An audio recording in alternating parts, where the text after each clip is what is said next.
আজ সকালে একটু ভোরে উঠে গেলাম, কারণ কাল রাতে বন্ধুদের সাথে আড্ডা দিয়ে তাড়াতাড়ি বাসায় চলে এসেছিলাম। শরীরটা খারাপ করছিল তাই। এখন ঘুম থেকে উঠে শরীরটা অনেক ভালো লাগছে। একটু পরে ঘড়ির দিকে চোখ পড়তে দেখলাম সকাল 7টা বাজে মাত্র। তাই আর কিছু না করে মোবাইলটা অন করে একটু ফেসবুকে ঢুকলাম। ঢুকে দেখি অচেনা একটা মেয়ে মেসেজ দিয়েছে। মেসেজ সিন করে অ্যান্সার দেয়নি। এরপর ফেসবুক থেকে বের হয়ে একটু গেম খেলতে লাগলাম। গেম খেলতে খেলতে 9টা বেজে গেল। ও, আপনাদের তো আমার পরিচয়টা দেওয়া হলো না। আমার নাম নাইমুর রহমান। আমাকে সবাই নাইম বলে ডাকে। আমার বাবা মা কোনো এক দুর্ঘটনায় পৃথিবী থেকে বিদায় নিয়েছে। বাবার কাছ থেকে পাওয়া কিছু সম্পদ আছে, ওইগুলো বিক্রি করে পড়াশোনা করতেছি। আর আমাদের দুটো দোকান আছে, ওই দোকানগুলো ভাড়া দিয়ে আমি দৈনিক হাত খরচের টাকা পাই। তাই আমার কোনো প্রবলেম হয় না চলতে। আমি অনার্স 3rd ইয়ারে পড়ি। আচ্ছা যাই হোক, গল্পে ফিরে আসা যাক। এরপর আর দেরি না করে তাড়াতাড়ি ফ্রেশ হয়ে কিচেনে গিয়ে রান্না করলাম, সেগুলো খেয়ে নিলাম। এরপর রেডি হয়ে নিলাম। 9:30 বাজে ঘর থেকে বের হয়েছি। এরপর রাস্তা থেকে একটা রিক্সা নিয়ে কলেজে পৌঁছে গেলাম। কলেজে গিয়ে দেখলাম সব বন্ধুরা আড্ডা দিচ্ছে। আমার বন্ধু হলো রফিক, আকাশ, রাশেদ, মিমি। এরাই আমার প্রকৃত বন্ধু। বন্ধুদের কাছে গিয়ে সবাইকে গুড মর্নিং জানালাম। আমাকেও গুড মর্নিং টু জানালো। সবাই বলল একসাথে, কিরে, কি অবস্থা তোদের? ভালো। এরপর কিছুক্ষণ বন্ধুদের সাথে আড্ডা দিচ্ছিলাম, তখন মিমি এসে বলল, হুম, চলো সবাই। হুম, চল। এরপর সবাই একসাথে ক্লাসে চলে যাই। সবাই যার যার সিটে বসে যায় আর আমিও আমার সিটে। ক্লাস শুরু হয়ে গেল আর ক্লাসে স্যার আসে। এইভাবে দুটো ক্লাস চলে গেল। 3 নম্বর ক্লাস হলো ইংরেজি। আর সেই ইংরেজি স্যারকে গতকালকে আমাদের কলেজ থেকে রিটায়ার নিয়েছে। তার তো অনেক বয়স হয়ে গেছে, তাই রিটায়ারের সময় হয়ে গেছে। সবাই এই ক্লাসে খেলাধুলো করছে আর দুষ্টুমি করছে, সাথে আমিও করছি। একটু পর প্রিন্সিপাল আর তার সাথে একটা মেয়ে ক্লাসে ঢুকলো। সবাই তো ওই মেয়েটাকে দেখে পুরাই অবাক। কালো রঙের বোরকা আর আকাশি রঙের হিজাব দিয়ে মুখ ঢাকা রয়েছে, শুধু চোখ দুটো দেখা যাচ্ছে। কি সুন্দর চোখ দুটো! শুধু চোখ দুটো দেখেই সবাই হা হা করে ম্যাডামের দিকে তাকিয়ে রয়েছে। যে কেউ ক্রাশ খেতে পারে তার উপর। সবাই প্রিন্সিপালকে দেখে দাঁড়িয়ে যায়, সাথে আমিও। সবাই বসো। Okay sir. আমি ক্লাসে এসেছিলাম একটা জরুরি কথা বলতে, আর সেটা হলো তোমাদের আজ থেকে ইংলিশ ক্লাস এই ম্যাডামে করাবেন। আরও কিছু কথা বলে চলে গেলেন প্রিন্সিপাল স্যার। প্রিন্সিপাল স্যার যাওয়ার পরই সবাই এক দৃষ্টিতে হা করে ম্যাডামের দিকে তাকিয়ে রইল। আমিও, সাথে আমিও। ম্যাডামের আওয়াজে সবারই ধ্যান ভাঙলো, সাথে আমারও। কিছু বুঝতে পারছে না তো? বোঝার ভান না করে বললেন, আমি আজ থেকে তোমাদের ইংলিশ ক্লাস করাবো। আর আমার নাম হলো আইরা আক্তার। আমি পড়ানোর সময় আমার ক্লাসে অমনোযোগী যেন কাউকে না দেখি। দেখলে কিন্তু শাস্তি দেওয়া হবে, বলে দিলাম। কি রে, এটা কি বলে? আসতে না আসতেই শাস্তি দিবে বলছে? এরপর ম্যাডাম ক্লাস শুরু করলেন। এর মাঝে কিছুক্ষণ পর পর ম্যাডামের দিকে তাকাচ্ছি। দেখতে কি সুন্দর লাগছে! একটা কালো রঙের বোরকা আর আকাশি রঙের হিজাব পরানো, শুধু চোখ দুটো দেখা যাচ্ছে। তা দেখেই আমি ফিদা হয়ে গেছি। একটু পরপর ম্যাডামের দিকে তাকাচ্ছি আর বইয়ের দিকেও তাকাচ্ছি। কিছুতেই মন বসছে না পড়ায়, শুধু ম্যাডামকে দেখতে ইচ্ছে করছে। ম্যাডাম আমার দিকে তাকাতেই তা বুঝতে পেরেছে। আমিও আবার পড়ার বইয়ের দিকে তাকাই। একটু পর দিকে একজন আমাকে ডাকতেছে। মাথা উঁচু করে তাকাতে দেখলাম ম্যাডাম আমার সামনে দাঁড়িয়ে আছে। ও মা গো, খাইছে রে! এই ছেলে দাঁড়াও। জি বলেন ম্যাডাম। এই ছেলে, তোমার নাম কি? নাইম। হুম, আমি অনেকক্ষণ ধরে দেখতেছিলাম তোমার পড়ার মধ্যে কোনো মনোযোগ নেই। কই না তো, আমি তো পড়ার মধ্যে মনোযোগ দিয়ে রাখছি, পড়তেছি। ও আচ্ছা, তাই নাকি? তাহলে আমার প্রশ্নের উত্তর দাও। পৃথিবীর আদি ভাষার নাম কি? ম্যাডাম, এটা তো আমাদের ইংলিশ বইয়ের পড়া না। আমি অত শত বুঝি না। আমি যে প্রশ্ন করছি সে প্রশ্নের উত্তর দাও, না হলে বেঞ্চের উপর কান ধরে দাঁড়িয়ে থাকো। মা, বলতেছি। পৃথিবীর আদি ভাষার নাম ইন্দো ইউরোপীয়, তাই না ম্যাডাম? উত্তর সঠিক হয়েছে নাকি? হুম, হয়েছে। যদি এই প্রশ্নের উত্তর দিতে পারো তাহলে বসতে পারবে, না হলে বেঞ্চের উপর কান ধরে দাঁড়িয়ে থাকতে হবে। বলো, বাংলাদেশের আয়তন কত? বাংলাদেশের আয়তন আমি কিভাবে জানবো? আমি কি ফিতে দিয়ে বাংলাদেশটাকে মেপে দেখেছি নাকি? হ্যাঁ, বলেন। ঠাস! হুম, থাপ্পড়টা আমি খেয়েছি। মারলেন কেন? আমি আবার কি বললাম? বেশি আলতু ফালতু কথা বলতে শিখে গেছিস মনে হয়।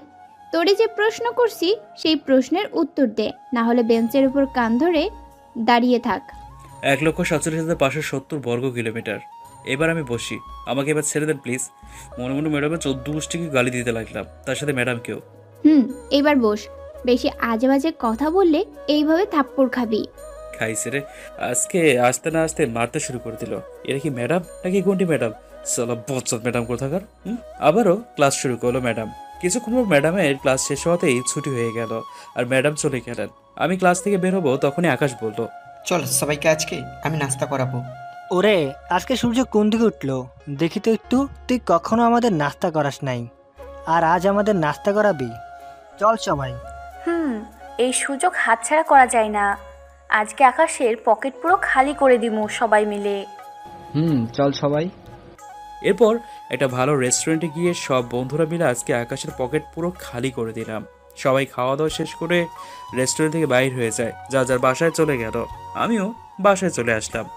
এসে একটু ফ্রেশ হয়ে দিলাম একটা ঘুম থেকে উঠে দেখলাম সন্ধ্যা হয়ে গেছে। এরপর ছাদে আসলাম। ছাদে আসতে দেখলাম বাড়িওয়ালার মেয়ে আরো কয়েকটা মেয়ের সাথে হাসাহাসি করে কথা বলছে। আমি তাদেরকে দেখে নিচে চলে আসতেই তখনই একজন আমাকে ডাকলো।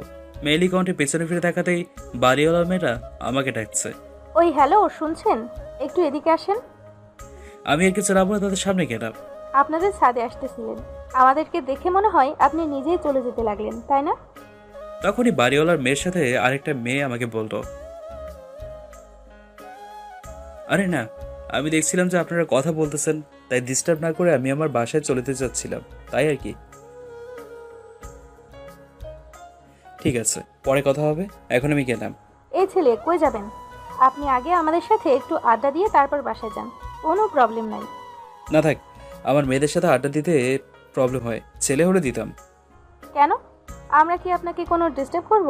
আপনি প্রতিদিন আসতে পারেন ছাদে, আর আমাদের সাথে আড্ডা দিতে পারেন, কোনো প্রবলেম নাই। ঠিক আছে। আপনার নাম কি? নাইম। তোমার?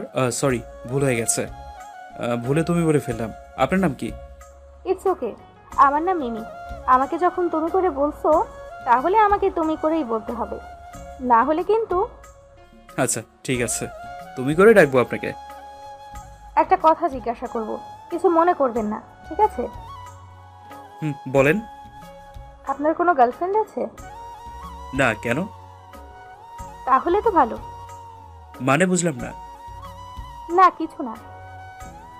আরো কতক্ষণ কথা বলবে, ওদের থেকে বিদায় নিয়ে নিজের বাসায় চলে আসলাম। বাসায় এসে নামাজ পড়ে তারপর নাস্তা করলাম। নাস্তা করে এরপর ক্লাসের পড়াগুলো দেখতে লাগলাম। 9টা বাজতে কেউ আমার দরজায় নক করছে। আমি উঠে গিয়ে দরজা খুললাম। দরজা খুলে তো আমি পুরাই অবাক। একটু আগে বাড়িওয়ালার মেয়ে মিমের সাথে কথা বলেছিস যে সেই মেয়েটা আমার দরজার সামনে দাঁড়িয়ে আছে।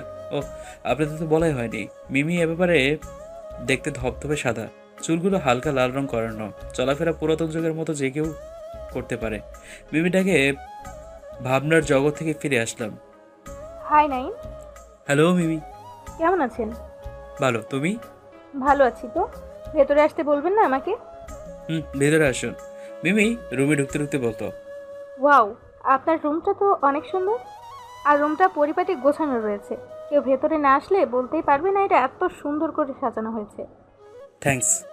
এরপর কিছুক্ষণ মিমের সাথে গল্প করে একটু পথ চলে গেল তার বাসায়। আমি চলে যাওয়ার পরে ডিনার করে মোবাইলটা হাতে নিয়ে ফেসবুকে ঢুকে কিছু লেখালেখি করে তারপর ফেসবুক থেকে বের হয়ে ঘুমিয়ে পড়লাম।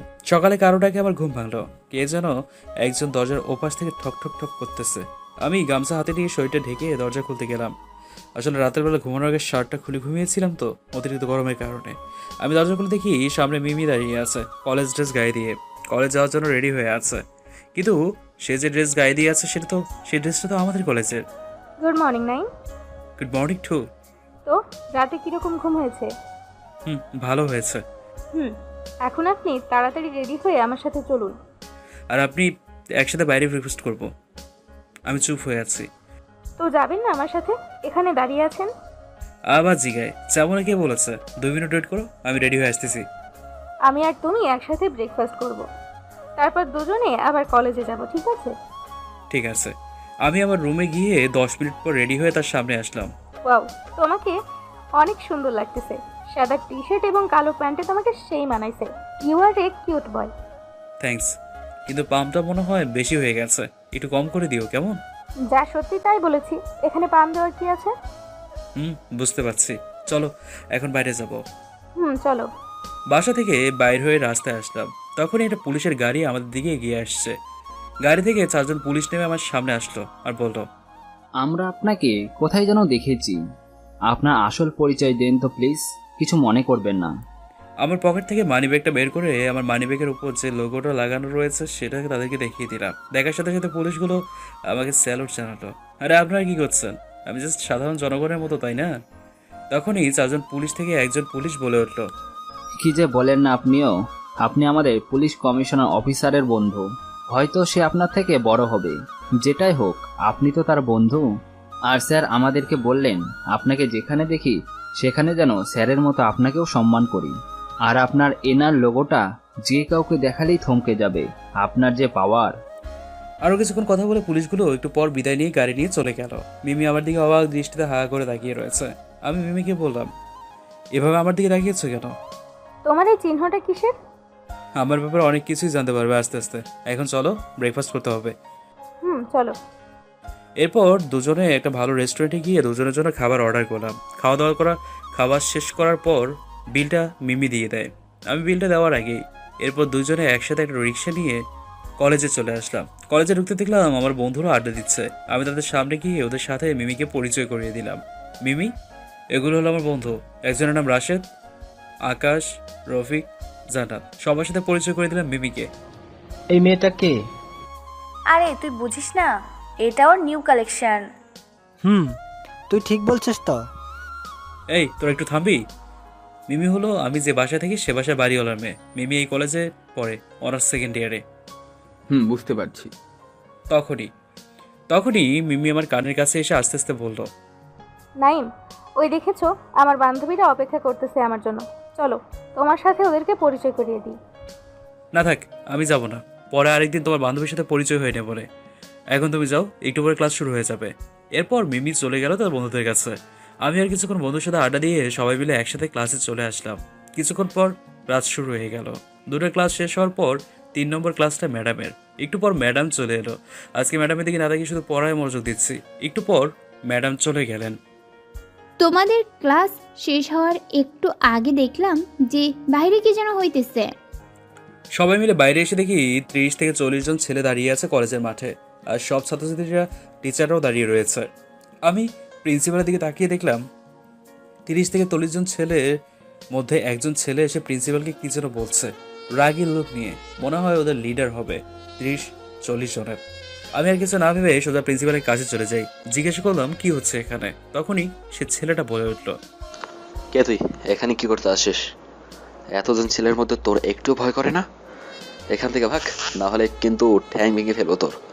ভাই, আমি আপনার সাথে কথা বলতেছি না, আমি আমাদের কলেজের প্রিন্সিপাল স্যারের সাথে কথা বলতেছি। প্রিন্সিপাল স্যার, কি হচ্ছে এখানে? আমাকে একটু বলুন প্লিজ। আমার সাথে এমনিতে প্রিন্সিপাল স্যারের সাথে ভালো সম্পর্ক। তখনই প্রিন্সিপাল স্যার আমাকে বলতো, সেই ছেলেগুলো আমাদের কলেজে এসে সবাইকে ডিস্টার্ব করতেছে। কি বললেন? আমরা এখানে এসে আপনাকে ডিস্টার্ব করতেছি? মিথ্যা বলস কেন? আমরা তোদের কাছ থেকে 1 কোটি টাকা পাই। কলেজটা যখন তৈরি করতেছিলি তখন আমার বাবার থেকে 1 কোটি টাকা ধার নিয়েছিস। এখন 1 কোটি টাকার সুদ থেকে 1,50,000 টাকা হয়েছে। আজকে এই টাকাগুলো না দিলে আমরা এখান থেকে যাব না, আর এই কলেজের অস্তিত্বও রাখবো না। তোদেরকে আমরা অনেক টাইম দিয়েছি, তোরা এখন পর্যন্ত আমাদের অর্ধেক টাকাও পরিশোধ করতে পারিসনি। ভাই, আপনারা একটু বোঝার চেষ্টা করেন, আমাদেরকে আর একটু সময় দিন, আমরা আপনাদের সব টাকা শোধ করে দেব। না, সেটা আর হবে না। আজ টাকা না দিলে তোদের কলেজ আজকের ভেঙে চুরমার করে দিব। প্লিজ এরকম করবেন না, এখানে অনেক ছেলেমেয়েরা ভবিষ্যৎ নিয়ে ভাবতেছে। আপনার কলেজ ভেঙে দিলে। আমি প্রিন্সিপাল স্যারকে থামিয়ে দিয়ে বললাম, ভাই, যখন আমরা বলতেছি আমাদের কিছু সময় দিন, তাহলে আমাদের একটু সময় দিন না, আমরা আপনাদের সব টাকা পরিশোধ করে দেবো। না রে, টাকা আজকেই না দিলে কিন্তু কি করবে দেখি আমরা? হ্যাঁ, একথা বলতে ছেলেটা আমার শার্টের কলার ধরে বলল, তুই বেশি কথা বলতেছিস। তুই কে রে? তোর বাপ। আর কিছু লাগবো? একথা বলতে সবাই আমার দিকে হা করে তাকিয়ে আছে। কলেজের ছাত্রছাত্রী এবং শিক্ষকরা আমাকে মারতে যাবে, তখনই আমি তার হাত ধরে ফেললাম। আজ তোরে আমি মেরেই ফেলবো, দেখি তোকে বাঁচানোর জন্য কে আসে। আমি একজন সাধারণ মানুষ, আমাকে বাঁচানোর জন্য কেউ আসবে না। সো তোরা এখান থেকে চলে যা, না হলে কিন্তু। কিন্তু কি করবি? কি করব সেটা করলে দেখতে পারবি। এখন ভালোই বলে বলতেছি, এখান থেকে চলে যা, না হলে কিন্তু পরে অনেক খারাপ হবে। তখনই ছেলেটা আমাকে বলল, আজ আমি তোকে মেরেই ফেলবো, এটা তুই শিওর থাক।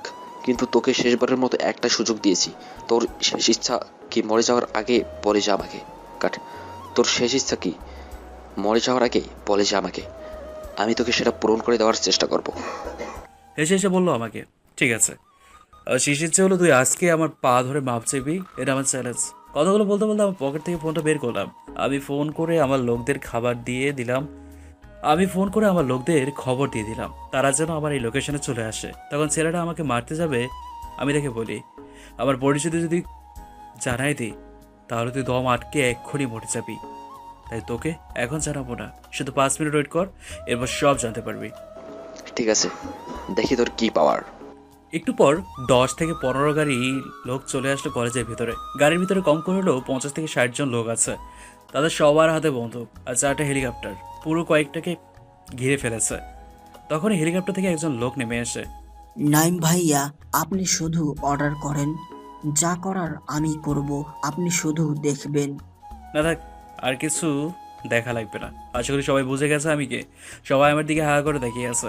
আমার বন্ধুরাও আমার দিকে এক দৃষ্টিতে তাকিয়ে আছে। হয়তো আমাকে মনে মনে খারাপ লাগছে। আমার কি করার, নিয়তি সবাইকে সবার সাথে পরিচয় করিয়ে দিয়েছে। ভাই শুনেছেন আমি কি সেটা জানেন? তখন ছেলেটা পকেট থেকে একটা রুমাল বের করে তার মুখের ঘামগুলো মুছতে লাগলো। ভয় পেয়ে গেছে তাই। আরে ভাই, এত ভয় পাওয়ার কিছু নেই। আপনি শুধু প্রিন্সিপাল স্যারের কাছে গিয়ে মাপ চান, তাহলে আমি আপনাকে ছেড়ে দেবো। নাহলে কিন্তু থাক, সেটা বলবো না আর। ভাই আপনি কে? আপনার এত পাওয়ার, কিন্তু আপনি তো সাধারণ মানুষের মতো চলাফেরা করেন। আরে ভাই, আমি কি তোদের মতো শেষরা নাকি? হ্যাঁ, আমি পাওয়ারের অপব্যবহার করি না তোদের মতো। তখন আমি আমার পকেট থেকে আমার মানিব্যাগটি বের করে আমার মানিব্যাগের উপর লোগোটা দেখিয়ে দিলাম। এই লোগোটা দেখার পর অনেকেই থমকে যায়। অনেকজন আমাকে বলছে, ভাই আপনি এনআর গ্যাংয়ের কি হন? আমি এই গ্যাংয়ের লিডার, বুঝলা? If you think you are a bad, I am your dad. এই কথা বলতে না বলতে ওই বখাটে ছেলেটা আমার পায়ের কাছে এসে আমার পা ধরে বলতে লাগলো, নাইম ভাই, আপনি আমাকে মাফ করে দেন। আমি বুঝতে পারি নাই। আমি আর এই কলেজে কোনো দিনও আসবো না, আর কাউকে ডিস্টার্বও করবো না। চলে যাবো এখান থেকে। প্লিজ ভাই, আমাকে ক্ষমা করে দিন। তবে একটা শর্তে ক্ষমা করতে পারি। কি শর্ত? শুধু বলুন, আমি করতে রাজি আছি। এরপর ছেলেটা প্রিন্সিপাল স্যারের কাছে গিয়ে ক্ষমা চায়, তিনিও তাকে ক্ষমা করে দেন। ঠিক আছে। আমি আমার লোকদেরকে ইশারা দিয়ে বলি ছেলেটাকে টাকা দিয়ে দিতে। একটু পর আমার লোক একটা আমার কাছে এসে আমার হাতে একটা টাকার ব্যাগ ধরিয়ে দিল। এটা টাকার ব্যাগটা আমি ওই ছেলেটাকে দিয়ে বলি, ধর, তোর 1,50,000 টাকা তোকে ধরিয়ে দিলাম। আর বলতাম, এখান থেকে 2 মিনিটের মধ্যে তোরা সবাই ভাগ, না হলে কিন্তু আমার মাথা গরম হলে তোদের একটারও অস্তিত্ব রাখবো না। ছেলেগুলো চলে যাওয়ার পর আমি শেয়ার করি আমার গ্যাংয়ের লোকদেরকে, বলি, তোরা এখন যা। একটু পরে সবাই চলে গেল। শুধু কলেজের ছাত্রছাত্রীরা, টিচাররা, ম্যাডামরা দাঁড়িয়ে আছে অবাক দৃষ্টিতে, আমাকে শুধু দেখছে। আর আপনারা সবাই আমার দিকে এরকম অবাক দৃষ্টিতে তাকিয়েছেন কেন? আপনারা দয়া করে আমাকে কেউ খারাপ মনে করবেন না। আমি পাওয়ারের অপব্যবহার করি না। আমি প্রিন্সিপাল স্যারের কাছে গিয়ে বললাম, স্যার আপনি কি আমাকে খারাপ দৃষ্টিতে দেখছেন নাকি ভালো দৃষ্টিতে দেখতেছেন? তুমি কি যে বলো না, আমি তোমাকে আমার ছেলে মনে করি আরও আগে থেকেই। আর আজ তোমার কারণে আমার এই কলেজটা বেঁচে গেল। নাইম, তুমি আমাকে একটু জড়িয়ে ধরো, আমাকে বাবা মনে করে। এই কথা বলতে আমার চোখের পানি চলে আসলো। আমি তাড়াতাড়ি প্রিন্সিপাল স্যারকে জড়িয়ে ধরলাম, আর প্রিন্সিপাল স্যার আমাকে জড়িয়ে ধরলেন। তিনি আমাকে বললেন যে, তুই এই কলেজের সব থেকে সেরা ছাত্র। তুই যেমন ক্লাসে ফার্স্ট বয়, তেমনই তোর কাজের দক্ষতা রয়েছে। তুই আমাকে কথা দে, তুই পড়ালেখা শেষ করে আমার এই কলেজে শিক্ষকতা করবি। ঠিক আছে, আমি কথা দিলাম, কিন্তু কোনো কিন্তু হবে না, যেটা বলছে সেটা করবে। ওকে। সবাই আমাদের কাণ্ড দেখে অবাক হয়ে দেখতেছে আমাদের দিকে। এরপর প্রিন্সিপাল স্যার সবাইকে সব কিছু বুঝিয়ে বললেন আমার আসল পরিচয় কি, কারণ প্রিন্সিপাল স্যারের সাথে আমার ভালো সম্পর্ক ছিল তাই। এরপর সবাই সবার জায়গায় চলে গেল। আমিও বাসায় যাওয়ার জন্য রওনা দিলাম। তখনই পিছন থেকে কেউ একজন আমার হাত ধরলো। আমি পিছনে তাকাতে দেখলাম মিমি দাঁড়িয়ে আছে। মিমি, কিছু বলবা? নাইম, চলো আমরা দুজনে একসাথে বাসায় যাই। তুমিও তো আমাদের বাসায় থাকো। তাহলে চলো। এরপর আমরা দুজন কথা বলতে বলতে হাঁটতে হাঁটতে দুজনে বাসায় চলে আসলাম। আমি আমার বাসায় চলে আসি আর মিমি তার বাসায় চলে যায়। মানে একই ফ্ল্যাট, রুম আলাদা। এরপর আমি আমার রুমে গিয়ে ফ্রেশ হয়ে এরপর খাওয়া দাওয়া শেষ করে একটা ঘুম দিলাম মনের শান্তিতে। ঘুম থেকে উঠি একটু বাসার ছাদে গেলাম। তখনই মিমি আর মিমির বান্ধবীদের দেখতে পাই। তাদের সাথে একটু কথা বলে আমি আমার রুমে চলে আসি। এরপর হালকা একটু নাস্তা করে পড়তে বসলাম। তখনই মিমি আসলো। মিমির সাথে একটু গল্প করে মিমি তার বাসায় চলে গেল। আমি আমার ফোনটা হাতে নিয়ে ফেসবুকে ঢুকে গল্প লিখতে লাগলাম। আমি প্রায় মাঝে মাঝে গল্প লিখি, তাই একটু লেখালেখি করি বেশি। এরপর গল্পটা লেখা শেষ করে ডিনার করে একটা মনের শান্তিতে ঘুম দিলাম। আহা, মনের শান্তি ঘুম, তাই না? ঘুমের মধ্যে কত রং বেরঙের স্বপ্ন দেখতেছি। আহা, যদি সত্যি হতো তাহলে কতই না ভালো হতো। সকালে ঘুম থেকে উঠে দেখি 8টা বেজে গেছে। ঘুম থেকে উঠে একটু ফ্রেশ হয়ে সকালে ব্রেকফাস্টটা করলাম। ব্রেকফাস্ট করতে করতে 9টা বেজে গেল। কলেজ যাওয়ার জন্য রেডি হয়ে কলেজে রওনা দিলাম। কলেজে গিয়ে দেখি এখনও কেউ আসেনি। তাই আমি আমাদের আগের আড্ডাখানায় বসে ফোনে গেম খেলতে লাগলাম। একটু পর দেখি জান্নাত এসেছে। কি রে দোস্ত, কেমন আছো? আমি তো ভালো আছি, তোর কি অবস্থা? ভালো। কিছুক্ষণ জানার সাথে একটু গল্প করলাম। গল্প করতে করতে আর বাকি বন্ধুরা সবাই চলে আসলো। তাদের সাথে একটু গল্প করে ক্লাসে চলে গেলাম। ক্লাসে গিয়ে দেখি এখনো স্যার আসেনি।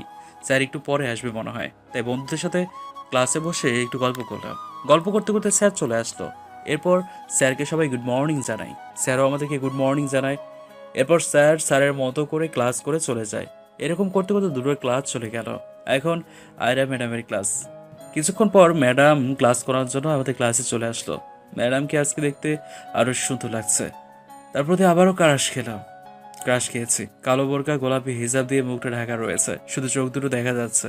ওই চোখ দুটো দেখে আমি আবারও ক্রাশ খেয়েছি। আমি ম্যাডামের উপর ক্রাশ খেতে খেতে ক্রাশের রাজ্যে রাজা হয়ে গেলাম। আচ্ছা থাক, আর আমার আর রাজা হওয়ার শখ নেই। এরপর ম্যাডামের মতো করে এই ক্লাস করতে শুরু করলো। আমি শুধু ম্যাডামকে আর চোখে দেখতেছি। একটু পর পর ম্যাডাম, আশা করি তা বুঝতে পারছে এটা ম্যাডামের চোখ এড়িয়ে যায়নি। একটু পর ম্যাডামের ডাকে আমার ধ্যান ভাঙলো। আমি দেখাতে দেখি ম্যাডাম আমার সামনে। Hello madam. আরে তোর হ্যালো তোর কাছে রাখ, দাঁড়া বলছি। আমিও দাঁড়িয়ে গেলাম ম্যাডামের কথা মতো। আজকে তোকে কিছু প্রশ্ন করব, যদি উত্তর দিতে না পারিস তাহলে আজকে তোর খবর আছে। ম্যাডাম, কোনো সমস্যা নেই, কিন্তু আমি আপনার সব প্রশ্ন উত্তর দেবো, কিন্তু এখন তো আমাকে এক জায়গায় যেতে হবে। তুই ক্লাস না করে আবার কোন জায়গায় যাবি? না মানে ম্যাডাম কিরে, তুই কখন থেকে করে যাচ্ছিস? ম্যাডাম আমার 2 নম্বর ধরেছে, একটু যেতে হবে, অনেক জোরে ধরেছে, নাহলে কিছুটা হয়ে যাবে এখনই এখানেই। মিথ্যে বললাম কষ্ট থেকে বাঁচার জন্য। আচ্ছা ঠিক আছে, তুই এখন ওয়াশরুমে যা, তাড়াতাড়ি আসবি কিন্তু। তোকে প্রশ্ন করার জন্য আমি অপেক্ষায় রইলাম। আচ্ছা ঠিক আছে, আমার আর খুঁজে পাবেন না, আজকে গেলাম, বাই। মনে বললাম। আমি গেলাম ওয়াশরুমে গিয়ে ইয়েটাই করে ওয়াশরুমে বসে ফোন টিপতে লাগলাম। আজকে আর ক্লাসে যাবো না, ফোনে গেম খেলতে লাগলাম। একটু পরে দেখি ম্যাডামের ক্লাস শেষ, শুধু ম্যাডাম ক্লাস থেকে বাইর হওয়ার অপেক্ষায় আছে। একটু পর ম্যাডাম ক্লাস থেকে বাইর হয়ে অফিসে চলে যায়। আমিও চুপি চুপি ক্লাসে গিয়ে দিলাম একটা দৌড়। কেউ একজন আমাকে পেছন থেকে ধরে রেখেছে আমার হাতটা। পিছন ফিরে দেখি একটা মেয়ে আমার হাতটা ধরে রেখেছে। আমি তো অবাক, এই মেয়েটাকে। হ্যালো, কি আপনি? আমার হাতটা ধরেন কেন? আমার নাম সামান্তা, আপনার নাম? নাইম। তো এখন কিছু বলবেন? মেয়েটা দেখতে খুব সুন্দর, যে কেউ দেখে ক্রাশ খেতে পারেন। একটু ভাব নিয়ে বললাম। আপনাকে আমি যেদিন দেখেছিলাম সেই দিনই আপনাকে আমার ভালো লেগে যায়। আমি আপনাকে ভালোবাসি। আমার মাথার উপর আকাশ ভেঙে পড়লে মেয়েটা কি বলে। হ্যাঁ, আমি চুপ করে আছি। কি হলো, কিছু বলবেন না? আমি তাকে কিছু বলতে যাব, তখনই ঠাস ঠাস করে দুটো চর আওয়াজ হলো। দুটো চর আমি খেয়েছি, আর সেগুলো ম্যাডাম মেরেছে আমাকে। কিরে, তুই আজকে ক্লাসে আসলি না কেন? আমার প্রশ্নের ভয়ে? থাক, তোর কিছু বলার দরকার নেই, তোরে আমি পরে দেখতেছি। এবার ম্যাডাম পিছনে ঘুরে সামান্তার দিকে ফিরল। সামান্তা ভয়ে চুপ হয়ে আছে। কিরে সামান্তা, তোর কি চর খাওয়ার ইচ্ছে হয়েছে? আর কোনোদিন যদি তুই এই ছেলের সাথে কথা বলিস, তোর খবর আছে। সামান্তা ম্যাডামের ধমকে ভয়ে পিছন দিকে দৌড় দিল। আমি ভয়ে পিছন দিকে আস্তে আস্তে হাঁটতে লাগলাম। তখনই ম্যাডাম পিছন থেকে বলতে লাগলো, এই দাঁড়া। জি, আমাকে বলছেন ম্যাডাম? না জানা ভান করে বললাম। তোরে বলতেছি। আমি ম্যাডামের সামনে গিয়ে দাঁড়ালাম। এই, তোর নাম কি জানি? নাইম। কেন? কেন সেটা পরে জানলেও হবে। এখন থেকে তুই এই সামান্তা মেয়েটার সাথে কথা বলবি না। কেন ম্যাডাম, কি হয়েছে? আমি শান্তার সাথে কথা বললে আপনার সমস্যা কোথায়? তখনই ঠাস ঠাস করে দুটো চর মারলো আমাকে। ম্যাডামের চোখগুলো পুরো লাল হয়ে গেছে আর পুরো রেগে আছে আমার উপর মনে হয়। মানেন কেন? গালে হাত দিয়ে বললাম। মার্সি, বেশ করেছি। এখন থেকে এই সামান্তা মেয়ের সাথে আর কথা বলবে না। যদি বলিস তাহলে বছরে কয়দিন তোকে তা ভালো করে বুঝিয়ে দেব। বছরে 365 দিন, সেটা আমি ভালো করেই জানি, আপনি আমাকে বুঝিয়ে দেওয়া লাগবে না। তখনই ম্যাডাম আমার কলার ধরে বলতে লাগলো, যেটা বলছি সেটা করবে, না হলে প্রিন্সিপাল স্যারকে বলে তোকে কলেজ থেকে বের করে দিব। আমার এবার কিছুটা ভয় লাগছে। আচ্ছা ঠিক আছে, আমি ওই মেয়ের সাথে আর কথা বলবো না। আমি এই কথা বলি পিছন দিকে হাঁটতে লাগলাম বাসায় যাওয়ার জন্য। বাসায় গিয়ে একটু ফ্রেশ হয়ে রান্না করলাম, রান্না করে খাবারগুলো খেয়ে নিলাম। খাওয়া শেষ করে নিজের রুমে গিয়ে একটু রেস্ট করতে লাগলাম। ভাবতে লাগলাম ম্যাডাম কেন আমার সাথে এরকম করতেছে। এরপর কিছুক্ষণ ফোনটা হাতে নিয়ে একটি গেমস খেলতে লাগলাম। গেমস খেলতে খেলতে আসরে আজান দিয়ে দিল। এরপর আমি বন্ধুদের কল দিলাম, সবাইকে বললাম দিঘির পাড়ে আসতে। সবাই আসলো, শুধু আমার আসার বাকি ছিল। একটু পর আমিও দিঘির পাড়ে চলে আসলাম। এই তো ভালো আছি, তোদের কি অবস্থা? সবাই একসাথে বললো এই তো। এরপর কিছুক্ষণ পর বন্ধুদের সাথে আড্ডা দিয়ে বাসায় চলে আসলাম। বাসায় ফিরে এসে রান্না করতে লাগলাম। রান্না করে ওইগুলো খাই নেই। খাওয়া শেষ করে রুমে গিয়ে আজকের পড়াগুলো করতে লাগলাম। একটু পর আমার ফোনটা হাতে নিয়ে ফেসবুকে ঢুকলাম। ফেসবুকে গল্প লিখলাম। আমি ফেসবুকে গল্প লেখালেখি করি। এরপর একটু পর ঘুমিয়ে গেলাম। ঘুম থেকে উঠে ফ্রেশ হয়ে সকালে নাস্তা খেয়ে কলেজে যাওয়ার জন্য রেডি হলাম। কলেজে গিয়ে দেখি ওই যে আমার বন্ধুরা আড্ডা দিচ্ছে। আমিও তাদের কাছে গেলাম। কিরে, কি অবস্থা তোর? ভালো, তোদের কি অবস্থা? এই তো মোটামুটি ভালো আছি। রফিক, রাশেদ, আকাশ, জান্নাত সবাই একসাথে বলল।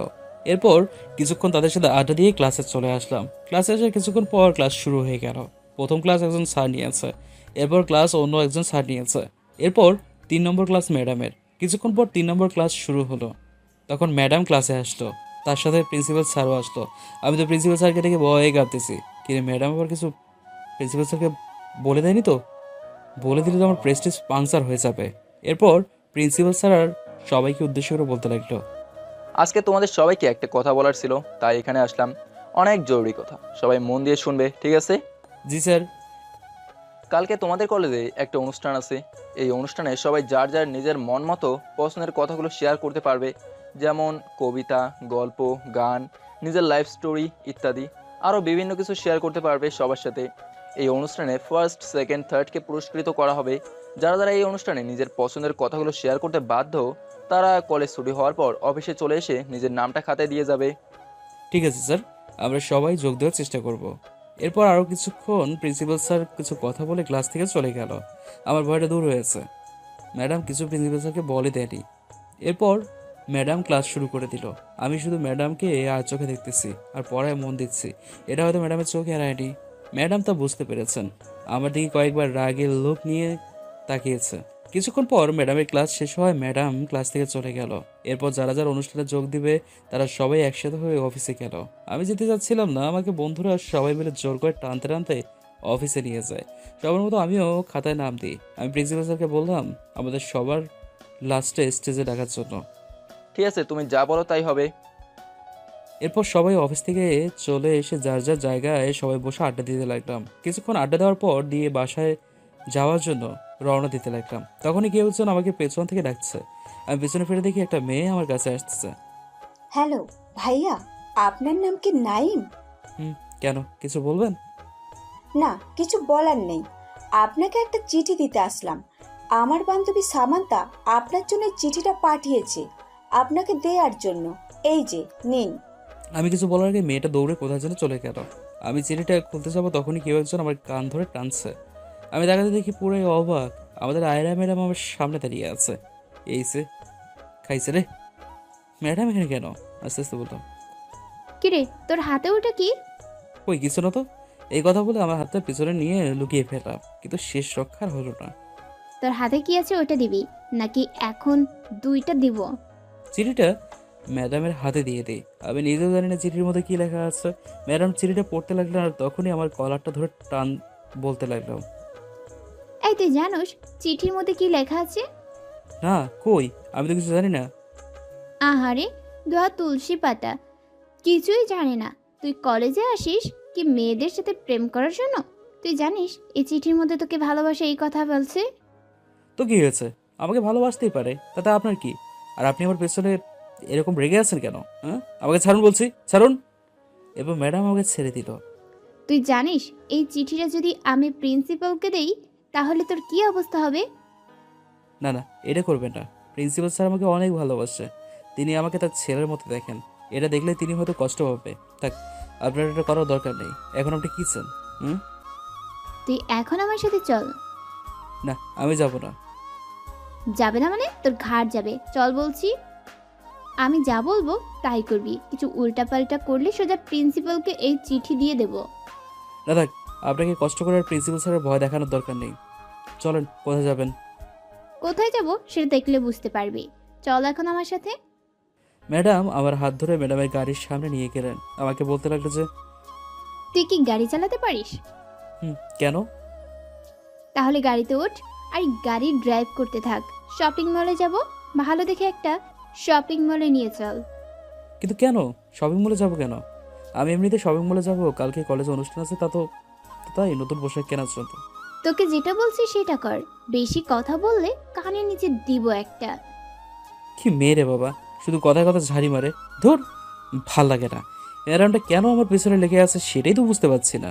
আমি তো মনে মনে ম্যাডামের ভিতরে একটু একটু ক্রাশ খাইছি, তার শাসনগুলো আমাকে মুগ্ধ করছে। কিরে, এত কিছু কি ভাবছিস? গাড়ি স্টার্ট কর। ওকে, করতেছি, ওয়েট করেন।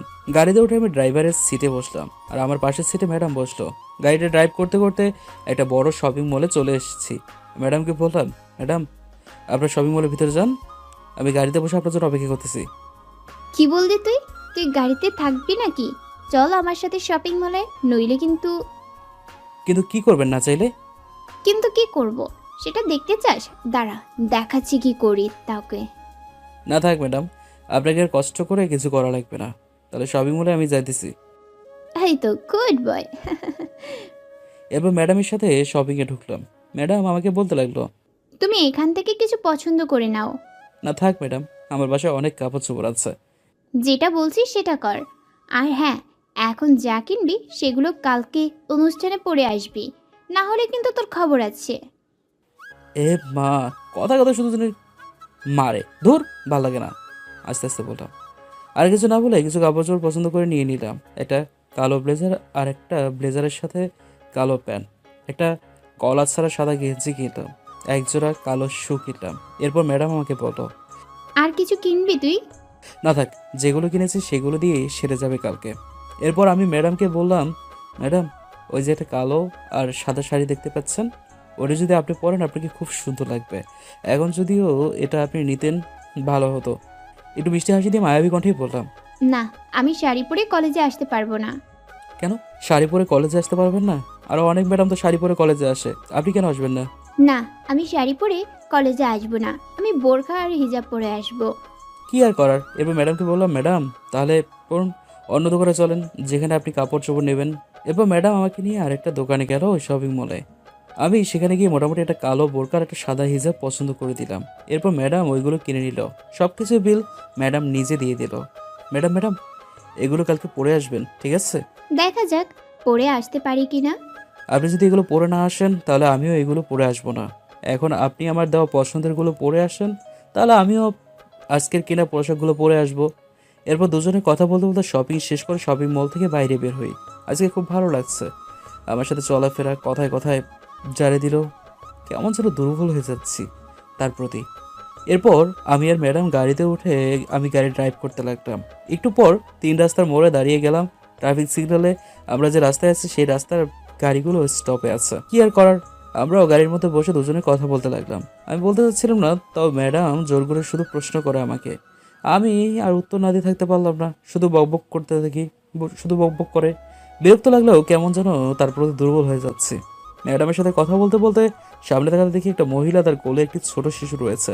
দেখে মনে হচ্ছে অনেক গরিব ফ্যামিলি হবে। মহিলাটির কোলে রয়েছে শিশু, তাই কোলে নেওয়া অবস্থায় তার হাতে একটা কালো ব্যাগ ছিল। ওটা থেকে কিছু একটা পড়ে গেল। আমি ভালো করে দেখি সেটা একটা 5 টাকা দামের পাউরুটি। পাউরুটিটা রাস্তার মধ্যে পড়ে যায়। 3 রাস্তার মোড়ের মাঝখানে মহিলাটি শুধু এদিক ওদিক তাকাচ্ছে পাউরুটিটা নেওয়ার জন্য, কিন্তু গাড়ি আসা যাওয়ার জন্য পাউরুটিটা নিতে পারছে না। দেখে মনে হচ্ছে সেই মহিলাটি অনেক দিন কিছু খায়নি, আর তার কোলের শিশুটিও কান্না করা শুরু করে দিল।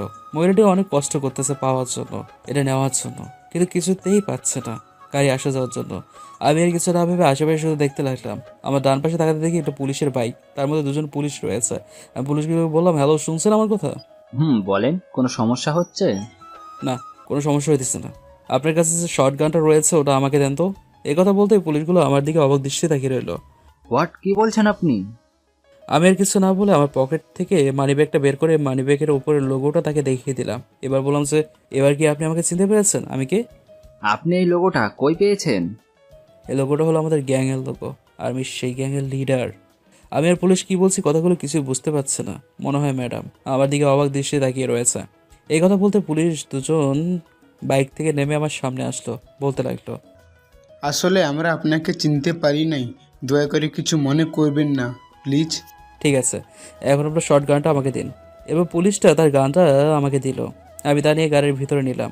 তাকে বললাম 10 মিনিট পরে দিয়ে দেবো। আরে থাক ভাই, আপনার গানটা না দিলে সমস্যা নাই, আপনার প্রয়োজনে গানটা আপনার কাছে রেখে দিন। না থাক, 10 মিনিট পরে বলছি, আপনাকে দিয়ে দেবো। আপনি এখানে একটু ওয়েট করেন, ঠিক আছে? এরপর আমি গাড়ি স্টার্ট করে দিলাম।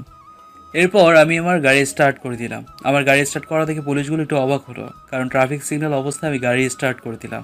আমি গাড়ি স্টার্ট করে ওই মোড়ের সামনে গেলাম। 3বার রাস্তার পরে গাড়ি ব্রেক করি। ব্রেক করার সাথে সাথে আশেপাশে সব গাড়িগুলো থেমে যায়। কিছু গাড়ি হালকা একটা গাড়ির সাথে ধাক্কা খায়, তেমন কিছু হয়নি। মহিলাটি এখনও দাঁড়িয়ে আছে, আমার গাড়ি কর্মকাণ্ড দেখে। সবাই গাড়ি থেকে বাইরে গাড়ির সামনে চেঁচামেচি শুরু করে দেয়। অনেকেই আমাকে গালি দিতে শুরু করে। অনেকজন আমার 14 গোষ্ঠী উদ্ধার করে ফেলছে। আমি কিছু না বলে আমার যাতে গুলি ছিল ওইটা নিয়ে আমার হাতটা গাড়ির বাইরে বের করে সবাইকে গুলিটা দেখিয়ে দিলাম। গানটা দেখার সাথে সাথে সবাই যে যার জায়গায় বসে গেল। কিছু লোক পালাতে লাগলো। আমি আর কিছু না বলে গানটা নিজের কাছে রেখে গাড়ি থেকে বাইরে হয়ে ওই মহিলাটির সামনে গেলাম। মহিলাটি এখনও দাঁড়িয়ে আছে, তার কোলে এখনও ছেলেটি আছে, আর পাউরুটির রাস্তার মধ্যে পড়ে আছে। আমি গিয়ে পাউরুটিটার সামনে গেলাম।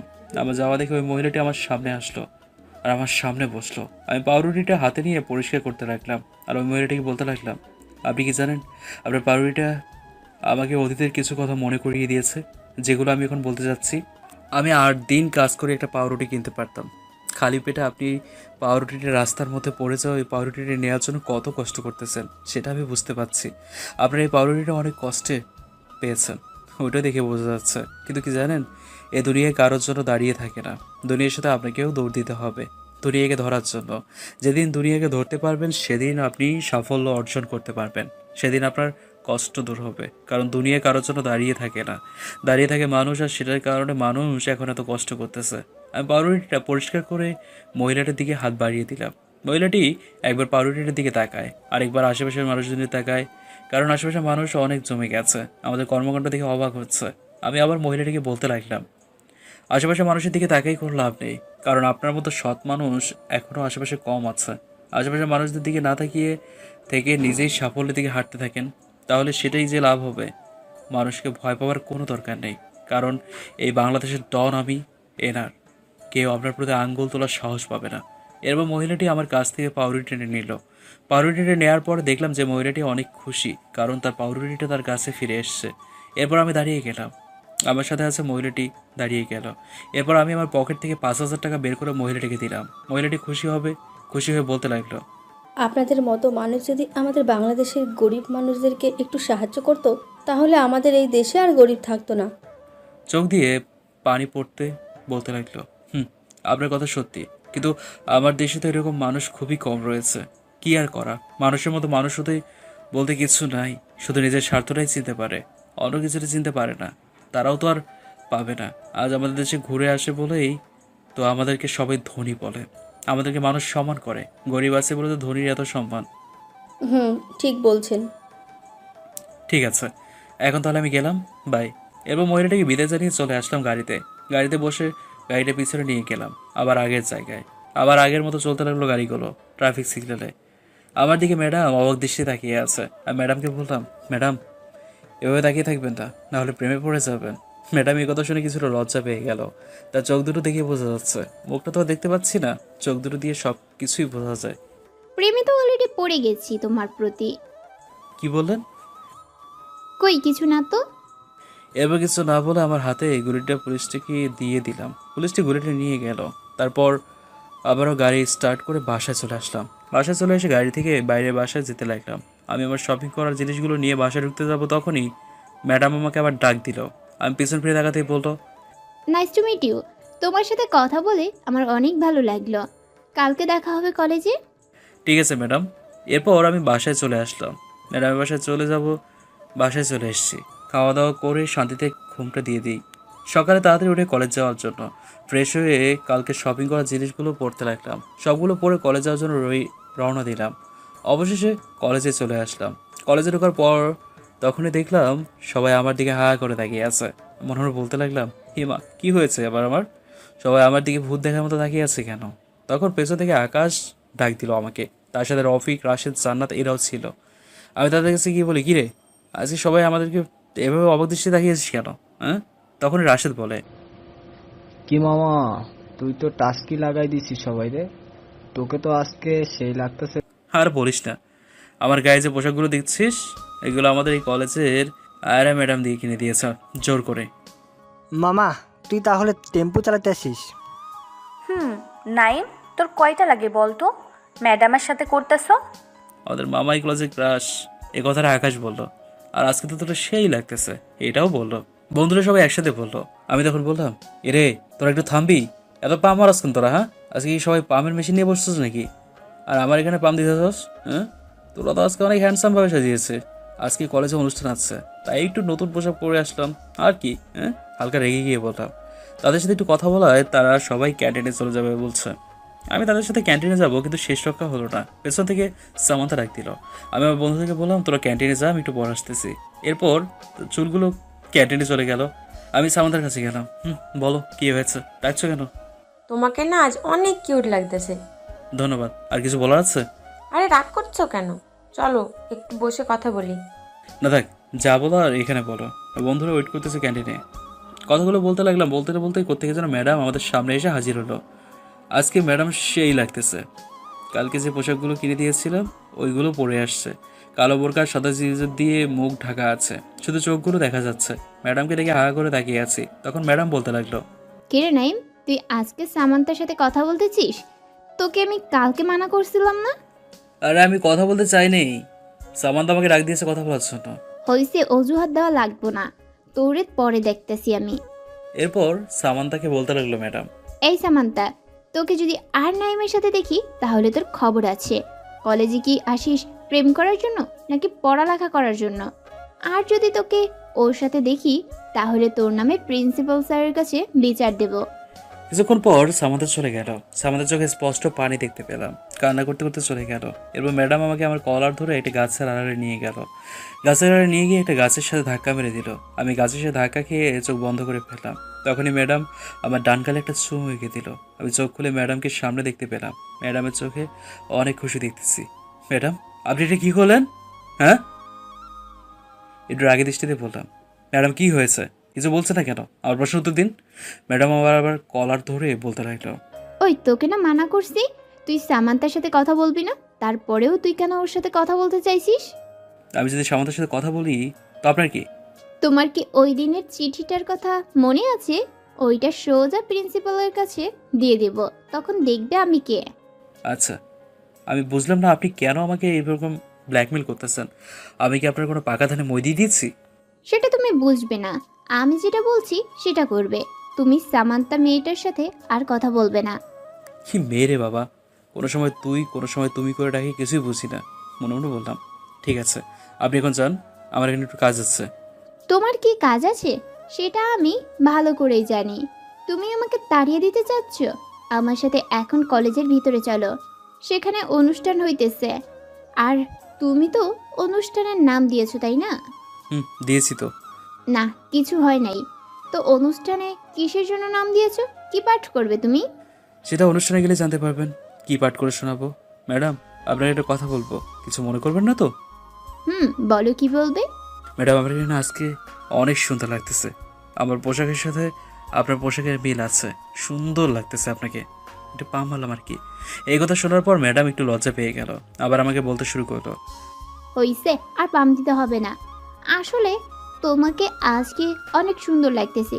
You are a cute boy. আমি কথাটা ঘুরিয়ে বললাম, চলেন তো, কলেজে বিদায় অনুষ্ঠান হচ্ছে, আমরা একটু পরে অনুষ্ঠানের স্টেজে যেতে হবে। ঠিক আছে চলো তাহলে। এরপর আমি আর ম্যাডাম কলেজের ভিতরে অনুষ্ঠানে ছিলাম। কলেজের বিদায় অনুষ্ঠানে গিয়ে দেখি আমার বন্ধুরা আছে। আমি ম্যাডামকে বলে বন্ধুদের কাছে গেলাম। এরপর কিছুক্ষণ বন্ধুদের সাথে কথা বললাম। একটু পর অনুষ্ঠান শুরু হয়ে গেল। অনুষ্ঠানে যার যার নিজের মতো করে অনুষ্ঠানে পাঠ করতে লাগলো। আমার বন্ধু রাশিদ গেল, সে একটা কবিতা পাঠ করলো, অনেক সুন্দর হয়েছে। এরপর জান্নাত গেল, জান্নাত একটা গান গাইলো, সেটাও অনেক সুন্দর হয়েছে। এরপর অনেকে কবিতা, সঙ্গীত, গান যে যেটা পারে সবাই সেটাই পাঠ করলো। সবার শেষে আমাকে ডাকলো, কারণ আমি প্রিন্সিপাল স্যারকে বলে দিয়েছি আমাকে সবার লাস্টে দিতে। যখন স্টেজে আমার নাম ডাকা হলো তখন সবাই আমার দিকে তাকালো। আমার তো মনে হয় এখনই সব কিছু ভুলে যাচ্ছি। কি বলবো, সবাই যেভাবে আমার দিকে তাকিয়ে আছে মনে হয় ভূত দেখার মতো। এরপর আমি স্টেজে গেলাম। স্টেজে গিয়ে দেখলাম প্রিন্সিপাল স্যার আরও কিছু শিক্ষক রয়েছে, তাদের মাঝে মারামারি হয়েছে। ম্যাডাম আমাকে দেখে মিটি মিটি হাসছে, সেটা হয়তো দেখতে পাচ্ছি না কারণ তার মুখটা ঢাকা রয়েছে, তবে চোখগুলো দেখে বোঝা যাচ্ছে মিটি মিটি হাসছে। ম্যাডামের দিকে তাকায় না থেকে আমি স্টেজের সামনে গেলাম, সবার সামনে। স্টেজের সামনে গিয়ে মাইকের সামনে গেলাম। আমি সবাইকে বললাম, হ্যালো এভরিবডি, কেমন আছো সবাই? ভালো আছি, আপনি কেমন আছেন? এই তো ভালো আছি। তারপর আমি সবাইকে উদ্দেশ্য করে বলতে লাগলাম যে আপনারা তো অনেকে অনেক কিছু পাঠ করেছেন, কিন্তু আমি এইগুলো পাঠ না করে আমার জীবনের কাহিনী আপনাদেরকে বলতে চাচ্ছি। যদি আপনারা রাজি থাকেন তাহলে বলুন। এবার সবাই একসাথে বলতে লাগলো, আমরা সবাই রাজি আছি, আপনি বলতে থাকেন। ঠিক আছে, তাহলে সেটাই হোক। এরপর আমি আমার জীবন কাহিনী বলতে লাগলাম। আমার যখন 7 বছর বয়স চলছে তখন আমি আমার বাবাকে হারাই। আমার বাবা তখন পৃথিবী থেকে বিদায় নিয়ে নেয়। আমার মা ছিল, তখন আমার মা আমাকে যথেষ্ট পরিমাণ সাহায্য করে, আমাকে পড়ালেখা করাতেন, অনেক কষ্টের টাকা জোগাড় করে। আমার মা মাঝে মধ্যে আমাকে অনেক গুরুত্বপূর্ণ কথা বলতেন, আমি সেগুলো এখনও আজ পর্যন্ত কাজে কাজে আমার মার কথাগুলো মনে পড়ে। আমার যখন 10 বছর বয়স ছিল তখন আমার মা অনেক অসুস্থ হয়ে পড়ে, দিন দিন যেন আরও অসুস্থ হয়ে পড়েছেন। আমার মা মানুষের বাসায় গিয়ে কাজ করতো, কিন্তু এখন তা করতে পারছে না। আমার মা অসুস্থ থাকার কারণে আমার মা কোনো টাকা জোগাড় করতে পারেনি, তাই আমার পড়ালেখা করতে অনেক কষ্ট হয়ে যায়। আমার মা অনেক অসুস্থ, ঘরে সারাক্ষণ শুয়ে থাকতো, কিন্তু কি করার আছে, আমার কাছে কোনো টাকা ছিল না মাকে সুস্থ করার জন্য। তখন নিজেকে অনেক অপরাধী মনে হতো, কেন যে এত গরিব হলাম। আমি সংসার চালানোর জন্য একটা দোকানে কাজ করতাম, কষ্টে থাকার জন্য করতে হবে সেগুলো এসে মার জন্য ওষুধ কিনতাম, অল্প কিছু টাকা থাকলে সেগুলো দিয়ে নিত্যদিনের খাবার খেয়ে নিতাম। আমার মা অনেক কষ্টে আমাদের নুন আনতে পান্তা ফুরাইতো। একদিন আমার মা অনেক অসুস্থ, মুখ নিয়ে নাক দিয়ে কান দিয়ে রক্ত বেরোতে শুরু করলো।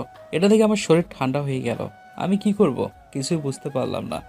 আমি আর কোনো কথা না ভেবে আমার মাকে একটা হসপিটালে নিয়ে যাই। হসপিটালে নিয়ে গিয়ে আমি ডাক্তারকে বলি আমার মা অনেক অসুস্থ, আমার মাকে যে করে হোক কিছুটা করেন, আমার মাকে আমার কাছে ফিরিয়ে দিন। ডক্টর বলল ঠিক আছে। এরপর কিছুক্ষণ পর ডক্টর তার রুম থেকে বেরিয়ে এসে দিল। আবার যেটা শুনলাম সেটা শোনার জন্য আমি মোটেও প্রস্তুত ছিলাম না। ডক্টর আমাকে বলতে লাগলো তোমার মা অনেক অসুস্থ হওয়ার কারণ হলো তোমার মার মাথায় টিউমার হয়েছে, যার কারণে ব্রেন হ্যামারেজ হয়ে গেছে। এখন যদি তোমার মাকে অপারেশন করানো হয় তাহলে তোমাকে 10 লাখ টাকা দিতে হবে। যদি দিতে পারো তাহলে বলো, আমরা কাজ শুরু করে দেব। আমি ডক্টরকে বললাম আমাদের নুন আনতে পান্তা ফুরায়, আমি কিভাবে 10 লাখ টাকা দেবো?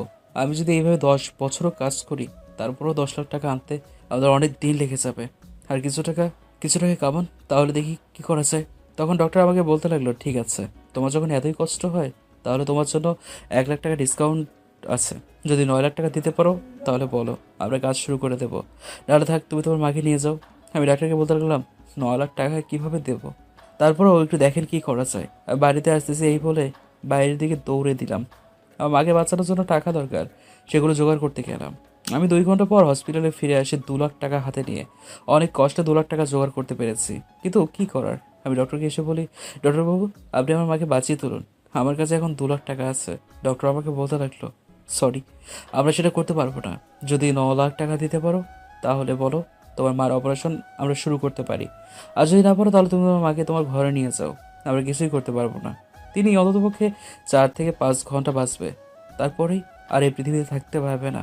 আমি ডক্টরের কথা শুনে আমার চোখ দিয়ে অঝরে পানি পড়তে শুরু করলো। আমার হাতে 2 লাখ টাকা, পুরো হসপিটাল ছেড়ে দিলাম।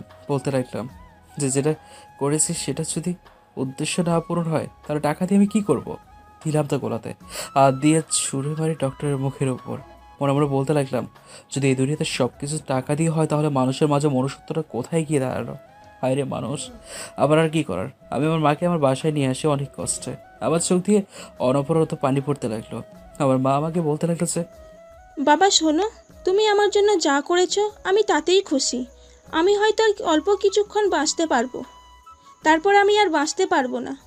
তুই আমাকে কথা দে, আমি এখন যা যা বলবো তুই সব কিছু আমার কথা মতো করবি। আমি আমার মায়ের হাতের উপর হাত রাখলাম, বলতে লাগলাম, মা তুমি বলতে থাকো, আমি সব শুনছি। তখন একটা কথা আমি পালাতে পারবো না, তুমি এবার সব কিছু তুমি যা বলবে আমি তাই শুনবো। এরপর মা আমাকে আবার বলতে শুরু করলো, তুই ভবিষ্যতে এমন একজন লোক হবি, তোর নাম শুনলে যেন পুরো দুনিয়ায় মানুষের কলিজাটা যেন ওঠে। কিন্তু তোর কথায় শুধু যেন খারাপ লোকেরাই ভয় পায়। ভালো লোকেদের সবসময় সাহায্য করবি, আর গরিবদের সবসময় তাদের পাশে থাকবি, তাদেরকে সবসময় সাহায্য করবে, আর খারাপদের বিপক্ষে থাকবি। তুই ভবিষ্যতে একজন তাকত মানুষ হয়ে উঠবি। তুই ভবিষ্যতে একজন তাকতদার মানুষ হয়ে উঠবি। তুই ভবিষ্যতে অনেক টাকা রুজি করবি, কিন্তু তা শুধু নিজের ভোগ করবি না, নিজের মনের মধ্যে মনুষ্যত্ব নিয়ে বেঁচে থাকবি, আর গরিবদের সবসময় পাশে থাকবি, তাদেরকে সবসময় সাহায্য করবি। আমি আমার মার হাতটা চেপে ধরলাম, বলতে লাগলাম, আমি তোমার সব কথা অক্ষরে অক্ষরে পালন করবো। এরপর তুমি আমাকে ছেড়ে যেও না। এরপর মা আমাকে আবারও বলতে লাগলো, বাবা, আমি হয়তো আর কিছুক্ষণ থাকতে পারবো এই পৃথিবীতে, আর থাকতে পারবো না। এই কথা বলতে না বলতেই আমার মা কেমন যেন করতে লাগলো, মাছের মতো ছটফট করতে লাগলো, মরা মাছের মতো। আমি আর মা কেমন করতে দেখে আমি আমার চোখে বিশ্বাস করতে পারছিলাম না। মা কেমন যেন করতেছে, আমার মা কেমন যেন আগের মতো হয়ে গেছে, শক্ত হয়ে গেছে শরীরটা। আমার কাছে আমার মা বলতে কিছু বলতে পারছে না, নড়াচড়া করতে পারছে না। আমি আমার মায়ের নাকের উপর আমার আঙ্গুলটা রাখলাম, নিঃশ্বাস নিচ্ছে না। আমি বুঝে গেছি আমার মার এই পৃথিবীতে বেঁচে নেই। আমি আমার মাকে কবর দেওয়ার জন্য কবর খুঁজতে লাগলাম, কিন্তু কেউ আমার মাকে কবর দেওয়ার জন্য জায়গা দিল না। এরপর শেষে আমি আমার ঘরটা ভেঙে ফেলি। আমি আমার মাকে সেই ঘরে দিয়ে পরে পরে বলতে লাগলাম, আমি আজ থেকে এই ঘরে থাকবো না, আজ থেকে আমি আমার ঘরের বাইরে থাকবো, আমার মা থাকবে আমাদের ঘরে। আমি আমার মাকে কবর দিয়ে তার কবরের পাশে বসতে লাগলাম। আমি কবরের পাশে বসে এভাবে 2-3 দিন কেটে গেল, কিন্তু মাকে অনেক মিস করতেছি। তার কবরের পাশে থাকলে কিন্তু কি আর করার, আমার আপন বলতে আর কেউ নেই। আমি সেই সিদ্ধান্ত নিলাম আমার মার কথা সবগুলো মানার চেষ্টা করব। তাই আমি বাইরে যাওয়ার জন্য রওনা দিলাম। বাইরে যেয়ে দেখি একজন লোক আমার সামনে আশঙ্কা হয়ে দাঁড়িয়ে পড়ে। আমি ভয় পেয়ে যাই। আমি চোখ মুছতে মুছতে তার দিকে তাকাই, আর দেখি লোকটা কিরকম যেন করতেছে। দেখে মনে হচ্ছে পাগল, আবার ঘন্টা ঘন্টার চেহারাও মনে হচ্ছে। সে এই লোকটা খুলে বলতে লাগলো, এই ছেলে টাকা দে, টাকা দে। আমি লোকটাকে বলতে লাগলাম, আরে আমার কাছে কোনো টাকা নেই, আমি নিজেই টাকা খুঁজে বের করেছি। লোকটা আমাকে বলতে লাগলো, তোর কাছে টাকা নেই তাহলে ধর, আমার টাকাগুলো তুই নিয়ে যা। তখন এই লোকটা তার পকেট থেকে কিছু টাকা আমার গায়ের উপর ছুঁড়ে মারে। আমি আবার মায়ের কথাগুলো মনে পড়তে লাগলো। আমার মায়ের কথাগুলো মনে করতে করতে আমার মাঝে কেমন যেন গরম হয়ে গেল মাথাটা। আমি লোকটাকে ধমক দিয়ে বলে রাখলাম, আমরা আরও টাকা চাই। তখন লোকটি আমার ধমকে মনে একটু ভয় পেয়ে যায়। এরপর লোকটি আমাকে আবার বলতে লাগলো যে যদি তোর কাছে টাকা না থাকে তাহলে তোর এই কথা বলতে না বলতে তার পাশে একজন লোক হেঁটে যাচ্ছিল, সেই লোকটিকে ধরে সেই লোকটির কাছে বলতে লাগে, টাকা দে, টাকা দে, না হলে আজ তুই শেষ। লোকটি তখন ভয়ে ভয়ে তার পকেট থেকে অনেকগুলো টাকা তাকে দিয়ে দেয়। এরপর লোকটা ওই লোকটাকে ছেড়ে দেয়। এবার লোকটি আমাকে আবার বলতে লাগলো যে দেখলি, যদি নিজেদের টাকা থাকে তাহলে কি করে টাকা নিতে হয়, যদি কারো কাছে টাকা চাস তাহলে বলবি আমাকে কিছু টাকা দিতে। যদি সে নরম কথা লোকটি তোকে কোনো টাকা না দেয় তাহলে তাকে মারার জন্য হাত তুলবি, আর যদি তাতেও তোকে কোনো টাকা না দেয় তাহলে তুই তাকে মারতে শুরু করবি, তাহলে তখনই তোর কাছে টাকা চলে আসবে। আর শোন আমার একটা কথা, আমি লোককে বলতে লাগলাম, কি কথা বলেন? তাহলে কি আমাকে বলতে লাগে যে পাওয়ার, যদি তোর কাছে পাওয়ার থাকে তাহলে তুই নিজেই ধরি, আর সেই পাওয়ারটা পেতে হলে তোকে আমার কথা মতো চলতে হবে। নিজের শক্তিগুলো মানুষের মাঝে বিলীন করতে চাইবি, যদি তাতেও মানুষ যদি না শোনে তাহলে সবাইকে মারতে শুরু করবি, তাহলে তোর কাছে এমনিতেই টাকা চলে আসবে। কারণ মানুষের পাওয়ারটা হলো টাকা, আর টাকাটা পেতে হলে মানুষকে নরম কথা নয়, গরম হাতের গরম মাইট দিতে হবে, তাহলে নিজের পাওয়ারের ব্যবহার করতে পারবে, এতে তোর কাছে টাকা চলে আসবে। আমি লোকটির কথা মতো লোকটিকে বিদায় জানিয়ে আমি আরেক জায়গায় চলে আসলাম। লোকটির কথাগুলো ভাবতে লাগলাম, মায়ের কথাগুলো ভাবতে লাগলাম। ভাবতে ভাবতে আমি অন্য এলাকায় চলে আসি কাজ খোঁজার জন্য। অন্য এলাকায় আসার পর থেকে এক জায়গায় অনেক মানুষ দাঁড়িয়ে আছে গোল করে। আমি ভাবতে লাগলাম এখানে কি হয়েছে, গিয়ে একটু দেখা যাক। আমি একজন লোককে জিজ্ঞেস করলাম, ভাই এখানে কি হয়েছে? আর বলিয়েন না, এখানে একজন লোকের অ্যাক্সিডেন্ট হয়েছে। লোকটি গাড়ির ভিতর ছিল। তাহলে আপনারা দাঁড়িয়ে আছেন কেন? তাকে হসপিটালে নিয়ে যান। আরে ভাই, যে লোক অ্যাক্সিডেন্ট হয়েছে সেই লোক প্রতিদিন অনেক মানুষের অ্যাক্সিডেন্ট করে। সেই লোকটা হচ্ছে এই এলাকার গুন্ডা মাস্তান, তার নিজের গ্যাং আছে। আচ্ছা ঠিক আছে। আমি এই কথা বলে লোকটি থেকে বিদায় নিয়ে অ্যাক্সিডেন্ট হয়ে যাওয়া লোকটার কাছে গেলাম। দেখলাম লোকটির মাথায় কাজ ঢুকে গেছে। লোকটির মাথা আপুর শরীর থেকে রক্ত পড়তেছে আর লোকটির পুরো শরীর রক্তে লাল হয়ে গেছে। লোকটির কাছে এগিয়ে গেলাম। এগিয়ে গিয়ে লোকটি কোলে করে নিয়ে আরেকটা সিএনজি ডাকলাম। আমার এইসব কাণ্ড দেখে আশেপাশের মানুষগুলো অবাক দৃষ্টিতে আমার দিকে তাকিয়ে আছে। আমি লোকটিকে সিএনজিতে করে একটা হসপিটালে নিয়ে এসে ডক্টরকে বলে ইমার্জেন্সি রুমে পাঠিয়ে দিলাম। আমি লোকটির অপেক্ষায় বসে থাকি ইমার্জেন্সি রুমের বাইরে। একটা চেয়ারে বসে ঘুমিয়ে পড়ি। কখন যে ঘুম চলে আসলো খেয়ালই করিনি। একটু পর কারোর আগে ঘুম পারলো। চোখ খুলে দেখি একজন ডক্টর দাঁড়িয়ে আছে। ডক্টর, লোকটির এখন কী অবস্থা? ভালো আছি। 2 ঘন্টা পরে জ্ঞান আসবে আশা করি। অনেক রক্তক্ষরণ হয়েছে, রক্ত দরকার। যে করে হোক রক্ত জোগাড় করেন। A+ রক্ত লাগবে। ডক্টর আমারে A+ রক্ত মানে A পজিটিভ রক্তের কথা বললো। আমি দেব, যদিও আমার বয়স কম, তারপর আমি রক্ত দেব, ঠিক আছে? ঠিক আছে, আমরা কি করা? এরপর আমি ডাক্তারের সাথে গিয়ে ওই লোকটাকে রক্ত দিয়েছি। প্রায় 2 ঘন্টা পর লোকটি এগিয়ে আসে। ডক্টর আমাকে এসে বলে, লোকটি হারিয়ে গেছে, আপনি যেতে পারেন। ডক্টর ঠিক আছে। এরপর আমি লোকটির কাছে যাই। লোকটি আমাকে দেখে বলে, বাবা তুমি কে যে আমাকে সাহায্য করলে? আমি এলাকায় নতুন আসছি, চাকরির খোঁজে, ছোটোখাটো চাকরি করার জন্য। বাবা তুমি আমার সাথে কাজ করবে, ঠিক আছে? আমি লোকটির কথা হ্যাঁ বোধক মাথা নাড়ি। এরপর লোকটির সাথে আরও 2 দিন থেকে যাই।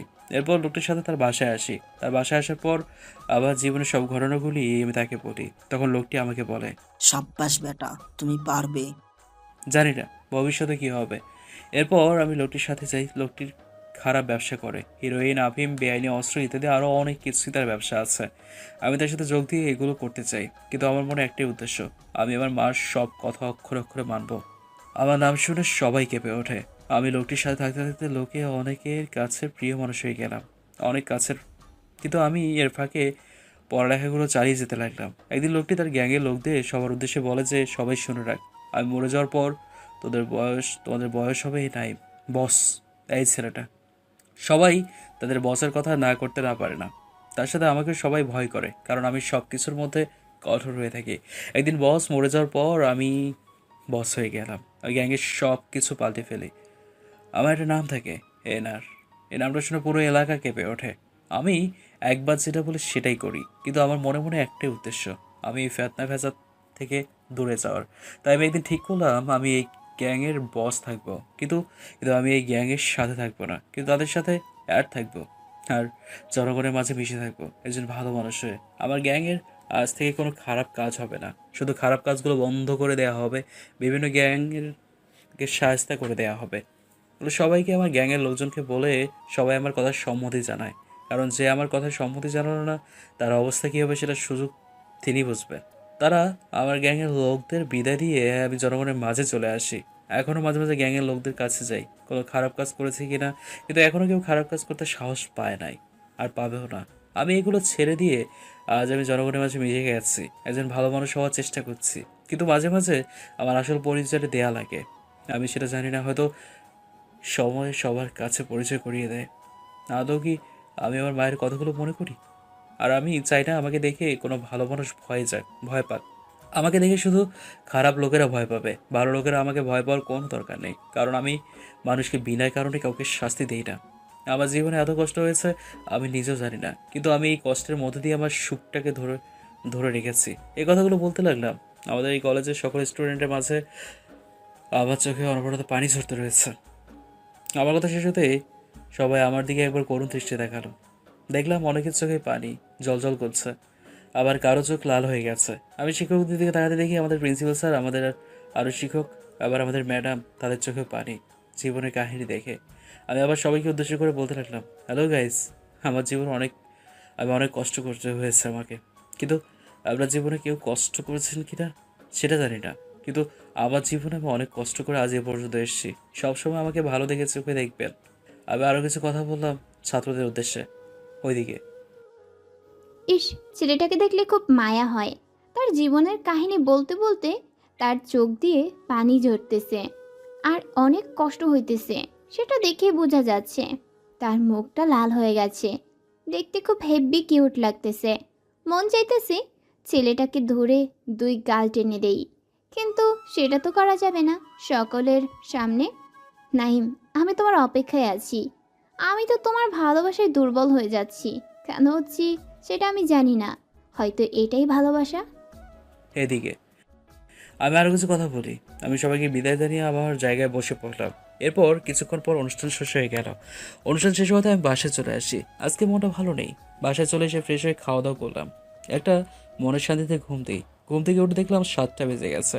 আমি তাড়াতাড়ি ফ্রেশ হয়ে একটু বাইরে গেলাম, বাইরে প্রকৃতির বাতাস খাওয়ার জন্য। বাইরে থেকে আবার আসা যাওয়ার জন্য রওনা দিলাম বাসায়। বাসায় এসে দেখি 9টা বেজে গেছে। বাসায় এসে নিজের রুমে গিয়ে শুয়ে ফোন দেখতে লাগলাম। একটু পর দেখি কেউ যেন আমার দরজাটা নক করছে। আমি দরজা খুলে দেখি মিমি দাঁড়িয়ে আছে। এরপর কিছুক্ষণ মিমির সাথে কথা বলে সেও বাসায় চলে যায়। এরপর আমি রাতের খাবারটা খেয়ে আবার ঘুম থেকে উঠে নাস্তা করে কলেজে যাওয়ার জন্য রওনা দিই। কলেজে গিয়ে দেখি আমার বন্ধুরা আড্ডা দিচ্ছে। আমি বন্ধুদের কাছে গিয়ে কিছুক্ষণ কথা বলে একসাথে ক্লাসে চলে যাই। ক্লাসে যাওয়ার কিছুক্ষণ পর টিচার চলে যাওয়ার পর তারপর আরেকজন আসে, সেও ক্লাস শেষ করে চলে যায়। এরপরে ক্লাস ম্যাডাম কালকে আমার সাথে যা করেছে এই কথা মনে বলে খুব লজ্জা লাগে রে বাবা। আর আমি জানি আবার কি করে আমারে। ম্যাডাম আজকে ক্লাসে এসে আমার সাথে একটু কথা বলেনি। আমি মনে ভাবতে লাগলাম ম্যাডামের আবার কি হলো, আমাকে আজকে ক্লাসে একবারও ডাকলো না। এরপর কিছুক্ষণ পর কলেজ ছুটি হওয়ার পর আমি বাসায় যাওয়ার জন্য রওনা দিলাম, কিন্তু পেছন থেকে কেউ যেন আমাকে ডাকছে। আমি তাকে দেখি ম্যাডাম দাঁড়িয়ে আছে। ম্যাডামের কাছে যাই, ম্যাডামকে বলি, ম্যাডাম কিছু বলবেন? হ্যাঁ, কিছু বলার জন্যই তো তোমাকে ডাকছি, তাই না? তাহলে বলে ফেলেন। আমার বাসায় যেতে হবে, বাসায় কিছু কাজ আছে। কি কাজ আছে সেটা খুব ভালো করেই আমি জানি। কালকে আমার জন্মদিন, কালকে আমাদের বাসায় আসবে, ঠিক আছে? না ম্যাডাম, আপনার জন্মদিনে আমি কেন আসবো, আর আমি আপনার কি হই? এই কথা বলতে না বলতে ম্যাডাম আমার কলার ধরে বলতে থেকেছে, তুই যদি কালকে আমার জন্মদিনে না আসিস তাহলে তোর খবর আছে। তখন আমার থেকে খারাপ আর কেউ হবে না, ভালোই চলে আসবি। আমি গেলাম তাহলে, আমার অনেক কাজ আছে। মনে ভাবতে লাগলাম এটা কি হলো, ম্যাডাম কেন আমার উপর অধিকার খাটাচ্ছে। যাই হোক, ম্যাডামের চোখ দুটো দেখলে আমার মনের মধ্যে উথাল পাতাল শুরু হয়ে যায়। আমি তোমার আপন পর এমনিতেই ক্রাশ খেয়েছি, থাক কিছু না বলেই ভালো। এরপর আমি বাসায় চলে আসি। বাসায় এসে ফ্রেশ হয়ে খাওয়া দাওয়া করে একটু ঘুম দেই। আমি কলেজের জন্য রেডি হয়ে কলেজে গেলাম। কলেজে গিয়ে দেখি বন্ধুরা আড্ডা দিচ্ছে। তাদের কাছে গিয়ে কিছুক্ষণ কথা বলে ক্লাসে চলে গেলাম। ক্লাসে কিছুক্ষণ কাজ করার পর সবাইকে ছুটি দিয়ে দিল। আমি বাসায় এসে একটা ঘুম থেকে উঠে দেখি 7টা বেজে গেছে। মনে ভাবতে লাগলাম যাবো নাকি যাবো না। না যাওয়াটাই ভালো হবে। আমি ম্যাডামের কি হই, যাবো না কারো জন্মদিনে। একটা কাজ করলাম, বাসা দরজার মধ্যে একটা বড় তালা লাগিয়ে দিলাম। দরজার মতো তালা লাগিয়ে দিয়ে ঘরের মধ্যে ঢুকে সব লাইট অফ করে দিলাম, যাতে ম্যাডাম যদি আবার আমাকে নিতে আসে তাহলে আমি বাসায় নিয়ে আবার সে নিজের বাসায় ফিরে যাবে। আমি কানে হেডফোন লাগিয়ে দিয়ে গান শুনতে লাগলাম। কিছুক্ষণ পর দেখি আমার ঘরের সামনে দাঁড়িয়ে আমার দরজার সামনে একটা কি যেন করতেছে। একটু পর দেখি আওয়াজটা বন্ধ হয়ে যায়। আমি দরজা দিয়ে দেখি জানালার মধ্যে দাঁড়িয়ে থাকি। তাকে দেখি যে ম্যাডাম কেমন যেন হয়ে গেছে। মনে হয় আমি বাসায় নিয়ে দেখি সে একটা গাড়ি নিয়ে আসে, মনে হয় আমাকে নিয়ে যাওয়ার জন্য। আমি তো বাসায় নেই। মনে পড়ে সে আবার নিচে যায় গাড়ির কাছে গিয়ে গাড়িকে জোরে লাথি মারে আর তার হাতের মোবাইলটা ছুঁড়ে মারে রাস্তার মধ্যে। মোবাইলটা ছন্ন হয়ে যায়। এবার গাড়ির মধ্যে ঢুকে গাড়িটা ব্যাক করে আবার ফিরে যায়। মনে ভাবতে লাগলাম ম্যাডাম এটা কি করলো, ম্যাডাম কি তাহলে আমাকে মনে ভালোবাসে নাকি? এমনই ধুর, ভালো লাগে না। কিছুক্ষণ পর ঘুম দিয়ে সকালে উঠে আমার ফোনটা অন করি। রাতে ফোনটা অফ করে রেখেছিলাম যাতে কেউ ফোন দিলে আমাকে না পায়। কলেজে গিয়ে বন্ধুরা আড্ডা দিচ্ছে।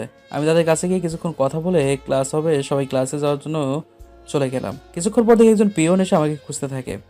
আমাদের ক্লাসে এসে বলতে থাকে, এই ক্লাসে নাইম দাঁড়িয়ে যায়। জি বলুন। আমি নাইম। আপনাকে প্রিন্সিপাল স্যার ডেকেছে। কেন রাখতেছে আমাকে?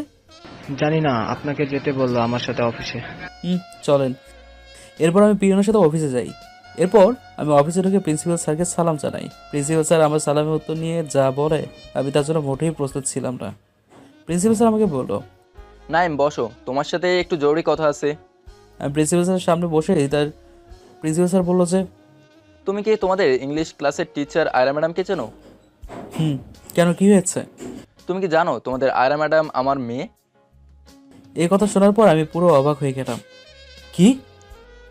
কালকে আয়রার জন্মদিন ছিল, তোমাকে তো দাওয়াত দিয়েছিল, কিন্তু তুমি তো নাকি আসো নাই। তোমার জন্য আমার মেয়ে ওয়েট করতে করতে শেষ।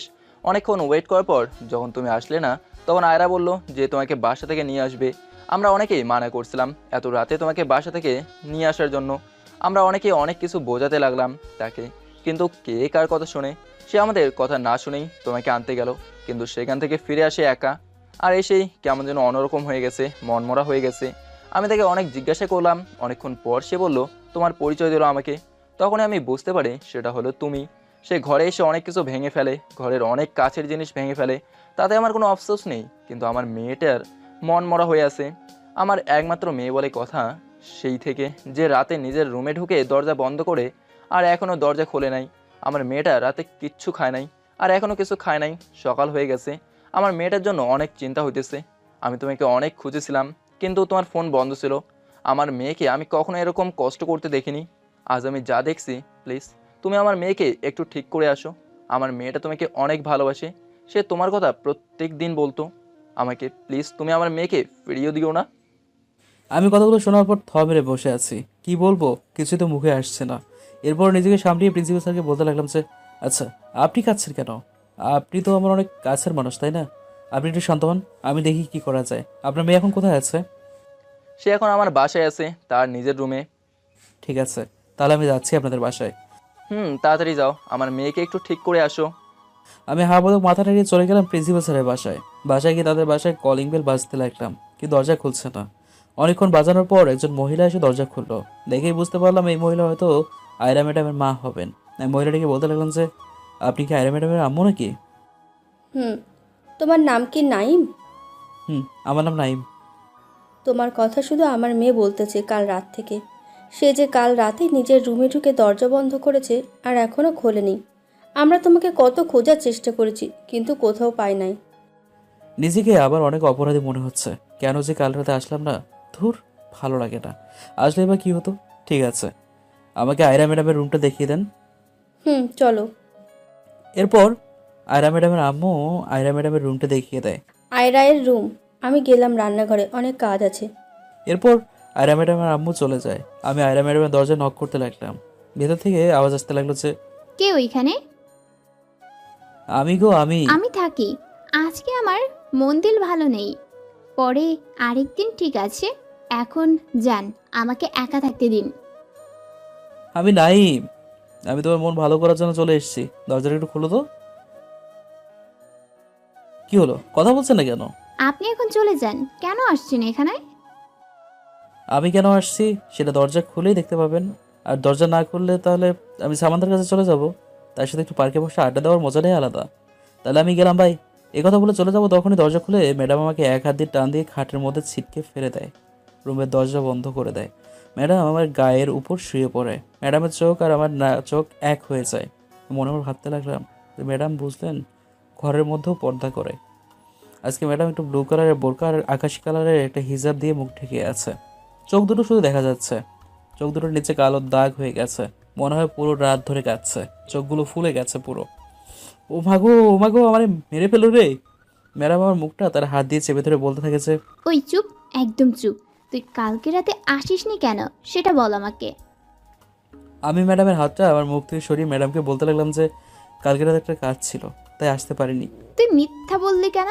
তুই মনে করতেছিস আমি কিছুই জানি না? তোকে কাল আমি তোর বাসার জানালা দিয়ে উকি মারতে দেখেছি। তুই কি মনে করেছিস তোকে আমি দেখতে পাইনি? তোকে আমি জানালার মধ্যে দেখতে পেয়েছি। তুই ঘরের মধ্যে ছিলি। কালকে আসিসনি কেন সেটা বল আমাকে। কি হয়েছে, কথা বলছো না কেন? কি আর বলবো, সবকিছু তো তুমি জানোই। আমি যেটা বলছি সেটার উত্তর দাও। নিজেই জানো। আর ম্যাডামের কথা ঘুরিয়ে বললাম যে ম্যাডাম আপনি তো কাল রাত থেকে কিছু খাননি, এখন আপনার জন্য একটু খাবার নিয়ে আসি, আপনি একটু ওয়েট করেন। আমি এই কথা বলে ম্যাডামের রুম থেকে বাইরে হয়ে গেলাম ম্যাডাম কিছু বলার আগেই। এরপর আমি ম্যাডামের আম্মুর কাছে যাই। এরপর ম্যাডামের আম্মুকে বললাম, আন্টি কই আপনি? বলো কি হয়েছে? আপনার মেয়ে তো কাল রাতে কিছু খায়নি, এখন কিছু খাবার দিন আপনার মেয়েকে খাওয়ানোর জন্য। এই কথা বলতেই ম্যাডামের মুখে হাসি ফুটে উঠলো, অনেক খুশি দেখা যাচ্ছে। এরপর ম্যাডাম রান্নাঘরে গিয়ে একটা প্লেটে করে কিছু খাবার নিয়ে এসে আমাকে ধরিয়ে দিল। আমি সেগুলো নিয়ে ম্যাডামের কাছে চলে আসলাম। ম্যাডামের কাছে এসে তার পাশে বসলাম। বললাম যে ম্যাডাম এই যে খেয়ে নিন, কাল রাতে তো কিছু খাননি। না, আমি খাবো না। কেন খাবেন না? তুমি আছো তাই বলে খাবো না? ঠিক আছে, চলে যাচ্ছি, আর আসবো না তোমাদের এখানে, গেলাম। উঠে যেতে লাগলাম, তখনই ম্যাডাম আমাকে পেছন থেকে জোরে টান দিয়ে তার পাশে বসায় দিল। কই যাচ্ছ? দাও, আমাকে খাইয়ে দাও। আমি আর আপনাকে কিভাবে খাইয়ে দেবো?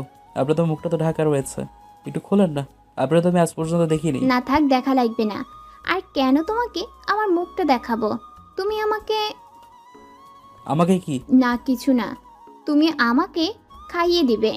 দাঁড়াও, আমি হিজাবটা একটু উপরে তুলবো, তুমি তা দেখে আমাকে খাইয়ে দেবে। কোনো চালাকি করতে পারবা না, এই বলে দিলাম। ঠিক আছে। ম্যাডাম এরপর তার মুখের উপর হিজাবটা একটু উপরে তোলে। শুধু চোখ দুটো দেখা যাচ্ছে, আর কিছুই দেখা যাচ্ছে না। আমি তো পুরোই অবাক। ঠোঁট দুটো হালকা গোলাপি, আর ঠোঁট দুটো নিচ থেকে ছোট একটা তিল। দেখে তো নিজেকে সামলাতে পারিনি। দাঁড়াও, তোমার আমি কি করে দেখো। আগে খাবারটা তোমাকে খাইয়ে দিই, তারপর না হয় কী করবো সেটা পাড়িয়ে দেখতেই পাবে। এরপর আমি আর কিছু না বলে ম্যাডামকে খাইয়ে দিলাম। প্লেটে রাখা সবগুলো খাবার খাইয়ে দিলাম অনেক কষ্ট করে। এরপর ম্যাডামকে বললাম যে একটু পানি খেয়ে নিন। ম্যাডাম তারপর পানি খেয়ে যখন ম্যাডাম তার মুখের উপর হেজাবটা নামাবে, তখনই ম্যাডামের হাতটা ধরে দিলাম, তার ঠোঁট বরাবর একটা কামড়, আর তার সাথে ফ্রিতে একটা কিস করে দিলাম। হয়তো ম্যাডাম এটার জন্য মোটেও প্রস্তুত ছিল না, কিন্তু কী করবো, ম্যাডামের ঠোঁট দুটো দেখে আর নিজেকে সামলাতে পারিনি। অনেকক্ষণ সামনে রেখেছিলাম, সামনে রেখে খাইয়ে দিয়ে মেইন কাজটা করে ফেলি। তারপর ম্যাডাম আমার মুখের উপর হিসাবটা নামালো। এরপর ম্যাডাম আমার দিকে চোখ বড় বড় করে তাকিয়ে রয়েছে। ম্যাডাম হয়তো অবাক হয়ে গেছে এটার জন্য। এটা কি করলে তুমি? আমি চুপ করে আছি। কি হলো, কথা বলছো না কেন? আমার তো ভালোই লেগেছিল, কিন্তু কামড়টা না দিলে ভালো হতো। এখন তো আমার ঠোঁটটা কেটে গেল। তাই নাকি? তার আরেকটা দেবো নাকি? না থাক, আর দেওয়া লাগবে না। সময় হলে তখন মন ভরে দিও। সময়টা আর কখন হবে? কেন, আমাকে বিয়ে করলেই তো পারো, তখন তো মন ভরে দিতে পারবে। কি? আমি অবদৃষ্টি রেখে দিব। কেন, আমাকে তোমার পছন্দ হয়নি? হয়েছে তো, কিন্তু আপনি তো ম্যাডাম আর আমি আপনার ছাত্র, এটা কি কোনোভাবে মানায়? ঠিক আছে, থাক, লাগবে না। তুমি এখান থেকে চলে যাও। আমি তো তোমার থেকে 2-3 বছরের বড় হব, এর থেকে তো আর বেশি বড় হব না। পাছে লোকে যা বলে বলুক, তাতে কিছু যায় আসে না। কিন্তু আমি তো একজনকে ভালোবাসি, তাহলে তার কি হবে? এই কথা বলার পর ম্যাডামের চোখ দুটো লাল হয়ে গেল, মনে হয় এক্ষুনি খেয়ে ফেলবে আমাকে। আর তখনই আমার হাতে প্লেটটা, যেটার মধ্যে খাবার ছিল, একটু আগে খেয়েছিল, ওই প্লেটটা জোরে আছাড় মারে দরজার মধ্যে। আছাড় মারার সাথে সাথে প্লেটটা টুকরো টুকরো হয়ে যায়। আমি এটা দেখার জন্য মোটেই প্রস্তুত ছিলাম না। কি জেদি মেরে বাবা! তখনই ম্যাডামের আম্মু চলে আসে, এসে বলতে থাকে, কি হয়েছে, এইভাবে ভাঙলো কে? আরে কিছু হয়নি, এমনি হাত থেকে পড়ে ভেঙে গেছে। না কিছু না, তুমি এখান থেকে চলে যাও। তুমি আমার সাথে দেখা করবে না, চলে যাও এখান থেকে। কেন? তুই তো ওর জন্য ঘরের সব কিছু ভেঙে ফেলছিস, আবার কেন তুই ওকে যেতে বলছিস? ও একজন প্রতারক, আরেকজনকে ভালোবাসে। সে আমার সাথে ভালোবাসার ছলনা করতেছে। এই কথা বলার পর আমার মাথাটা পুরো গরম হয়ে গেছিল। তখন আমি আন্টিকে বলি, আন্টি আপনি একটু নিচে যান, আমি ম্যাডামের সাথে কথা বলে নিচে আসতেছি। ঠিক আছে বাবা, তুমি একটু ওরে বোঝাও কেমন হয়ে গেছে আমার মেয়েটা। এরপর আন্টি চলে গেল। তখন আমি ম্যাডামকে বললাম, আমি বুঝি প্রতারক? আমি আজ পর্যন্ত কোনো মুখে ভালোবাসিনি। আমি এই কথা বলে চলে যেতে লাগলাম। তখনই ম্যাডাম আমাকে বলতে লাগলো যে, ঠিক আছে চলে যাও, তুমি তো আর আমাকে ভালোবাসো না, তুমি তো অন্য মেয়েকে ভালোবাসো, তাই না? তখন আমি ম্যাডামের কাছে গিয়ে বলতে লাগলাম, সত্যি বলতে কি জানো, আমি আজ পর্যন্ত কোনো মেয়েকে আমার ভালোবাসার ঘরে জায়গা দেয়নি। তাহলে আমাকে কি তোমার ভালোবাসার ঘরে একটু জায়গা দিতে পারবে? ম্যাডামের কান্না আমার একদম সহ্য হয় না। মনে মনে বললাম, দিতে পারি, একটা শর্তে। কি শর্ত? শুধু বলেই দেখো, আমি মানতে রাজি। আজকে আমি তোমাকে দেখবো যে করে হোক, এরপর আমি তোমাকে আমার ভালোবাসার ঘরে জায়গা দেব, কোনো প্রবলেম নেই। যদি আমাকে দেখার পর তুমি আমাকে না করে দাও, তখন আবার কি হবে? কেন এরকম করার কথা কেন বলতেছেন? আমি তো কালো, তাই বলতেছি। ঠিক আছে, দেখাবো। আমার একটা শর্ত আছে, যদি সেটা মানো তাহলে দেখতে পারবে, না হলে পারবে না। তোমার আবার কি সত্য তাড়াতাড়ি বলো, আমারও সহ্য হইতেছে না। আমাকে দেখার পর কিন্তু তোমার আমাকে ভালোবাসতে হবে, তোমার জীবন সঙ্গী করতে হবে আমাকে, পারবে তো? এটা আবার কেমন কথা? না, আমি এটা মানতে পারবো না। এই কথা বলার পর ম্যাডাম পুরো কেঁদে দিয়েছে। ঠিক আছে, কথা দিলাম, এবার তো আমি তোমাকে দেখতে পাই। ওকে। এরপর আমি ম্যাডামের রুম থেকে বাইরে হয়ে নিচে আন্টির কাছে গেলাম। কি হয়েছে বাবা, এখানে যে তুমি, আমার মেয়ে কোথায়? আর এটা টেনশন করার দরকার নেই আন্টি, আজকে আমি আপনার মেয়েকে দেখবো। এতদিন আমাকে ভালোবেসেছে কিন্তু কখনো দেখিনি। আজ তো তাকে দেখেই ছাড়বো। অনেক অনুরোধ করার পর সে রাজি হবে। আমাকে বললো যে 5 মিনিটের জন্য বাইরে যেতে, তাই এখানে আসলাম আর কি। ঠিক আছে, তুমি ওইদিকে সোফায় গিয়ে বসো, একটু পর তোমার আঙ্কেল আসবে কলেজ থেকে, তারপরে না হয় আমরা সবাই মিলে একসাথে খাবার খাবো। ঠিক আছে আন্টি, আপনি যেটা ভালো মনে করেন। এরপর আমি সোফায় গিয়ে বসলাম। একটু পর ম্যাডাম ডাক দিল। ম্যাডাম ডাক দেওয়ার সাথে সাথে ম্যাডামের রুমে গেলাম। দেখে তো পুরাই অবাক। ম্যাডাম একটা নীল শাড়ি, হাতের মধ্যে নীল চুড়ি পরেছে, চোখের নিচে হালকা কাজল দিল, দেখতে পুরো নীল পরীর মতো লাগছে। আরও তার ঠোঁট দুটো দিয়েছি, এটা তো পুরো দেখতে আসছে। আমি তার দিকে অবাক দৃষ্টি তাকিয়ে রয়েছে। তখনই ম্যাডামের আওয়াজে ধ্যান ভাঙলো। কি হয়েছে গো তোমার? এইভাবে আমার দিকে তাকিয়ে আছো কেন? আমার লজ্জা লাগে না বুঝি? এখন বলো আমাকে পছন্দ হয়েছে কিনা? আওয়াজ জিগে পছন্দ হয়েছে মানে? পুরো পারফেক্ট। দাঁড়াও আর একটু তোমাকে ভালো করে দেখি। তোমার দিকে তাকিয়ে তো চোখ সরে যাচ্ছে না। থাক, আর পাম দিতে হবে না। এইবার বলো আমাকে শাড়িতে কেমন লাগতেছে? তোমাকে দেখতে তো পুরো নীল পরীর মতো লাগছে। আর কি বলবো, বাসাই তো খুঁজে পাচ্ছি না বলার। তাই নাকি? তাহলে কি আমি তোমার জীবন সঙ্গী হতে পারবো, নাকি কলেজে গেলে সামান্তার সাথে আবার কথা বলবে? ওই, তুমি শুধু সামান্তা সামান্তা করো কেন? আমি তো শুধু তোমাকে ভালোবাসি, তাই না? I love you. আমাকে ছেড়ে যাবে না তো কোনোদিন? আমাকে হারিয়ে ফেলবে না তো কোনোদিন? যদি তুমি কখনো হারিয়ে যাও তাহলে কিন্তু। আমি ম্যাডামকে বলতে না দিয়ে ম্যাডামের মাথাটা ধরে ম্যাডামের ঠোঁট দুটো আর আমার ঠোঁট দুটো একসাথে করে দিলাম। শুধু ম্যাডামের ঠোঁট দুটো থেকে মিষ্টি খাচ্ছিলাম। এরকম 5 মিনিট যাওয়ার পর ম্যাডামকে ছেড়ে দিলাম, কিন্তু ম্যাডাম আমাকে ছাড়তে চাইছে না। তবুও জোর করে ছেড়ে দিলাম। আর একটু হলে তোমার দম বন্ধ হয়ে যেত। এরকম করে নাকি? কই, আমার তো কিছুই হয় নাই। আচ্ছা বাদ দাও, এখন আমার দেওয়া মিষ্টিটা কেমন লেগেছে সেটা বলো। আবার জিগায়, এরকম মিষ্টি খেতে কজনের ভাগ্য রয়েছে? হ্যাঁ, আমার তো সৌভাগ্য। আমি তো এক পরীকে ভালোবাসি। হয়েছে হয়েছে, আর পাম দিতে হবে না। চলো এখন নিচে খাওয়া দাওয়া করে পরে না হয় গল্প করব। চলো। এরপর আমি আর ম্যাডাম নিচে গেলাম। দেখি আঙ্কেল মানে প্রিন্সিপাল স্যার চলে এসছে আর আন্টি টেবিলের মধ্যে খাবার আয়োজন করছে। আমাদের দেখে প্রিন্সিপাল স্যার বললো যে, কি গো নাইম, আমার মেয়েকে ঠিক করছো তো? প্রিন্সিপাল স্যার ঠিক করে দিয়েছে আপনার মেয়েকে। কি বললে তুমি? আমি তোমার প্রিন্সিপাল স্যার হই, আজ থেকে তুমি আমাকে বাবা বলে রাখবে, কারণ আমি যে তোমার শ্বশুর বা, তাই না? আর তোমার আন্টি তোমার শ্বশুরই মা হয়, তাই তুমি তোমার আন্টিকেও মা বলে রাখবে। ঠিক আছে। তাহলে এখন একটু মিষ্টি মুখ করা যাক, পরে না হয় খাবার খাওয়া দাওয়া করি। না বাবা, মিষ্টি আর খাবো না। একটু আগে যে মিষ্টি খেয়েছি সেই মিষ্টি খেয়ে পেট ভরে গেছে, এখন আমি খেতে ইচ্ছে করছে না। এই কথা বলার পর ম্যাডামের দিকে তাকিয়ে দেখি ম্যাডাম আমার দিকে রাগের লোক নিয়ে তাকিয়ে রয়েছে। মনে হয় এক্ষুনি খেয়ে ফেলবে বাবা। কেন, এখন একটু সবার সামনে আর একটু মিষ্টি মুখ করে নাও। না থাক, আর কিছু খাবো না বাবা, এখন বাসা যাই, পরে না হয় আরেকদিন এসে খেয়ে নেবো। এটা কেমন কথা? তুমি এইমাত্র এলে, আবার এখন বাসায় যাবে বলছো? আর তোমার তো বাসায় কেউ নেই। তুমি না হয় আমাদের বাসায় থেকে যাও কয়দিন, তারপর থেকে তো এমনিতেই আমাদের সাথে সম্পর্ক হবে তোমার। আমি আর ম্যাডাম একটু লজ্জা পেয়ে গেলাম। আম্মু আব্বু শোনো, তোমরা দুজনেই, আমি নাইমকে বিয়ে করতে চাই এই কয়েকদিনের মধ্যে। না, আমি রাজি নেই। আমি তোমাকে না, আমি আরেকজনকে ভালোবাসি, তাকে বিয়ে করব। ম্যাডামকে রাগানোর জন্য এই কথাগুলো বললাম।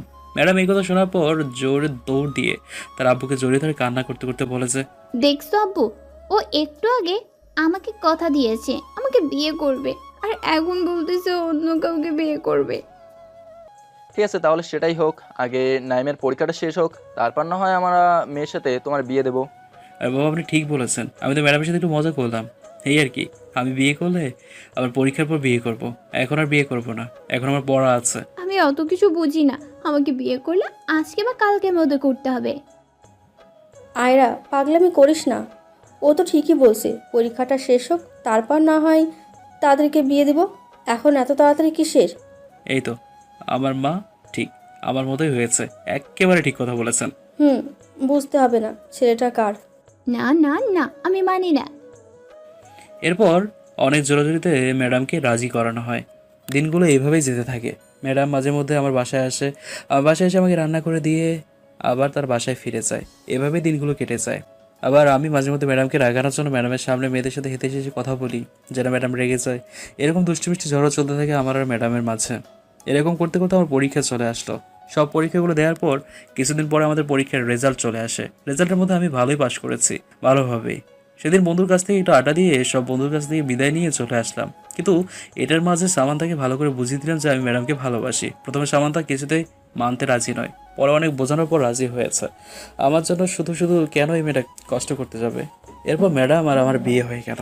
বাসর রাতে রাত 11টা বাজে। আমি বাসর ঘরে দরজার সামনে দাঁড়িয়ে আছি, ঢুকতে একটু লজ্জা করছে।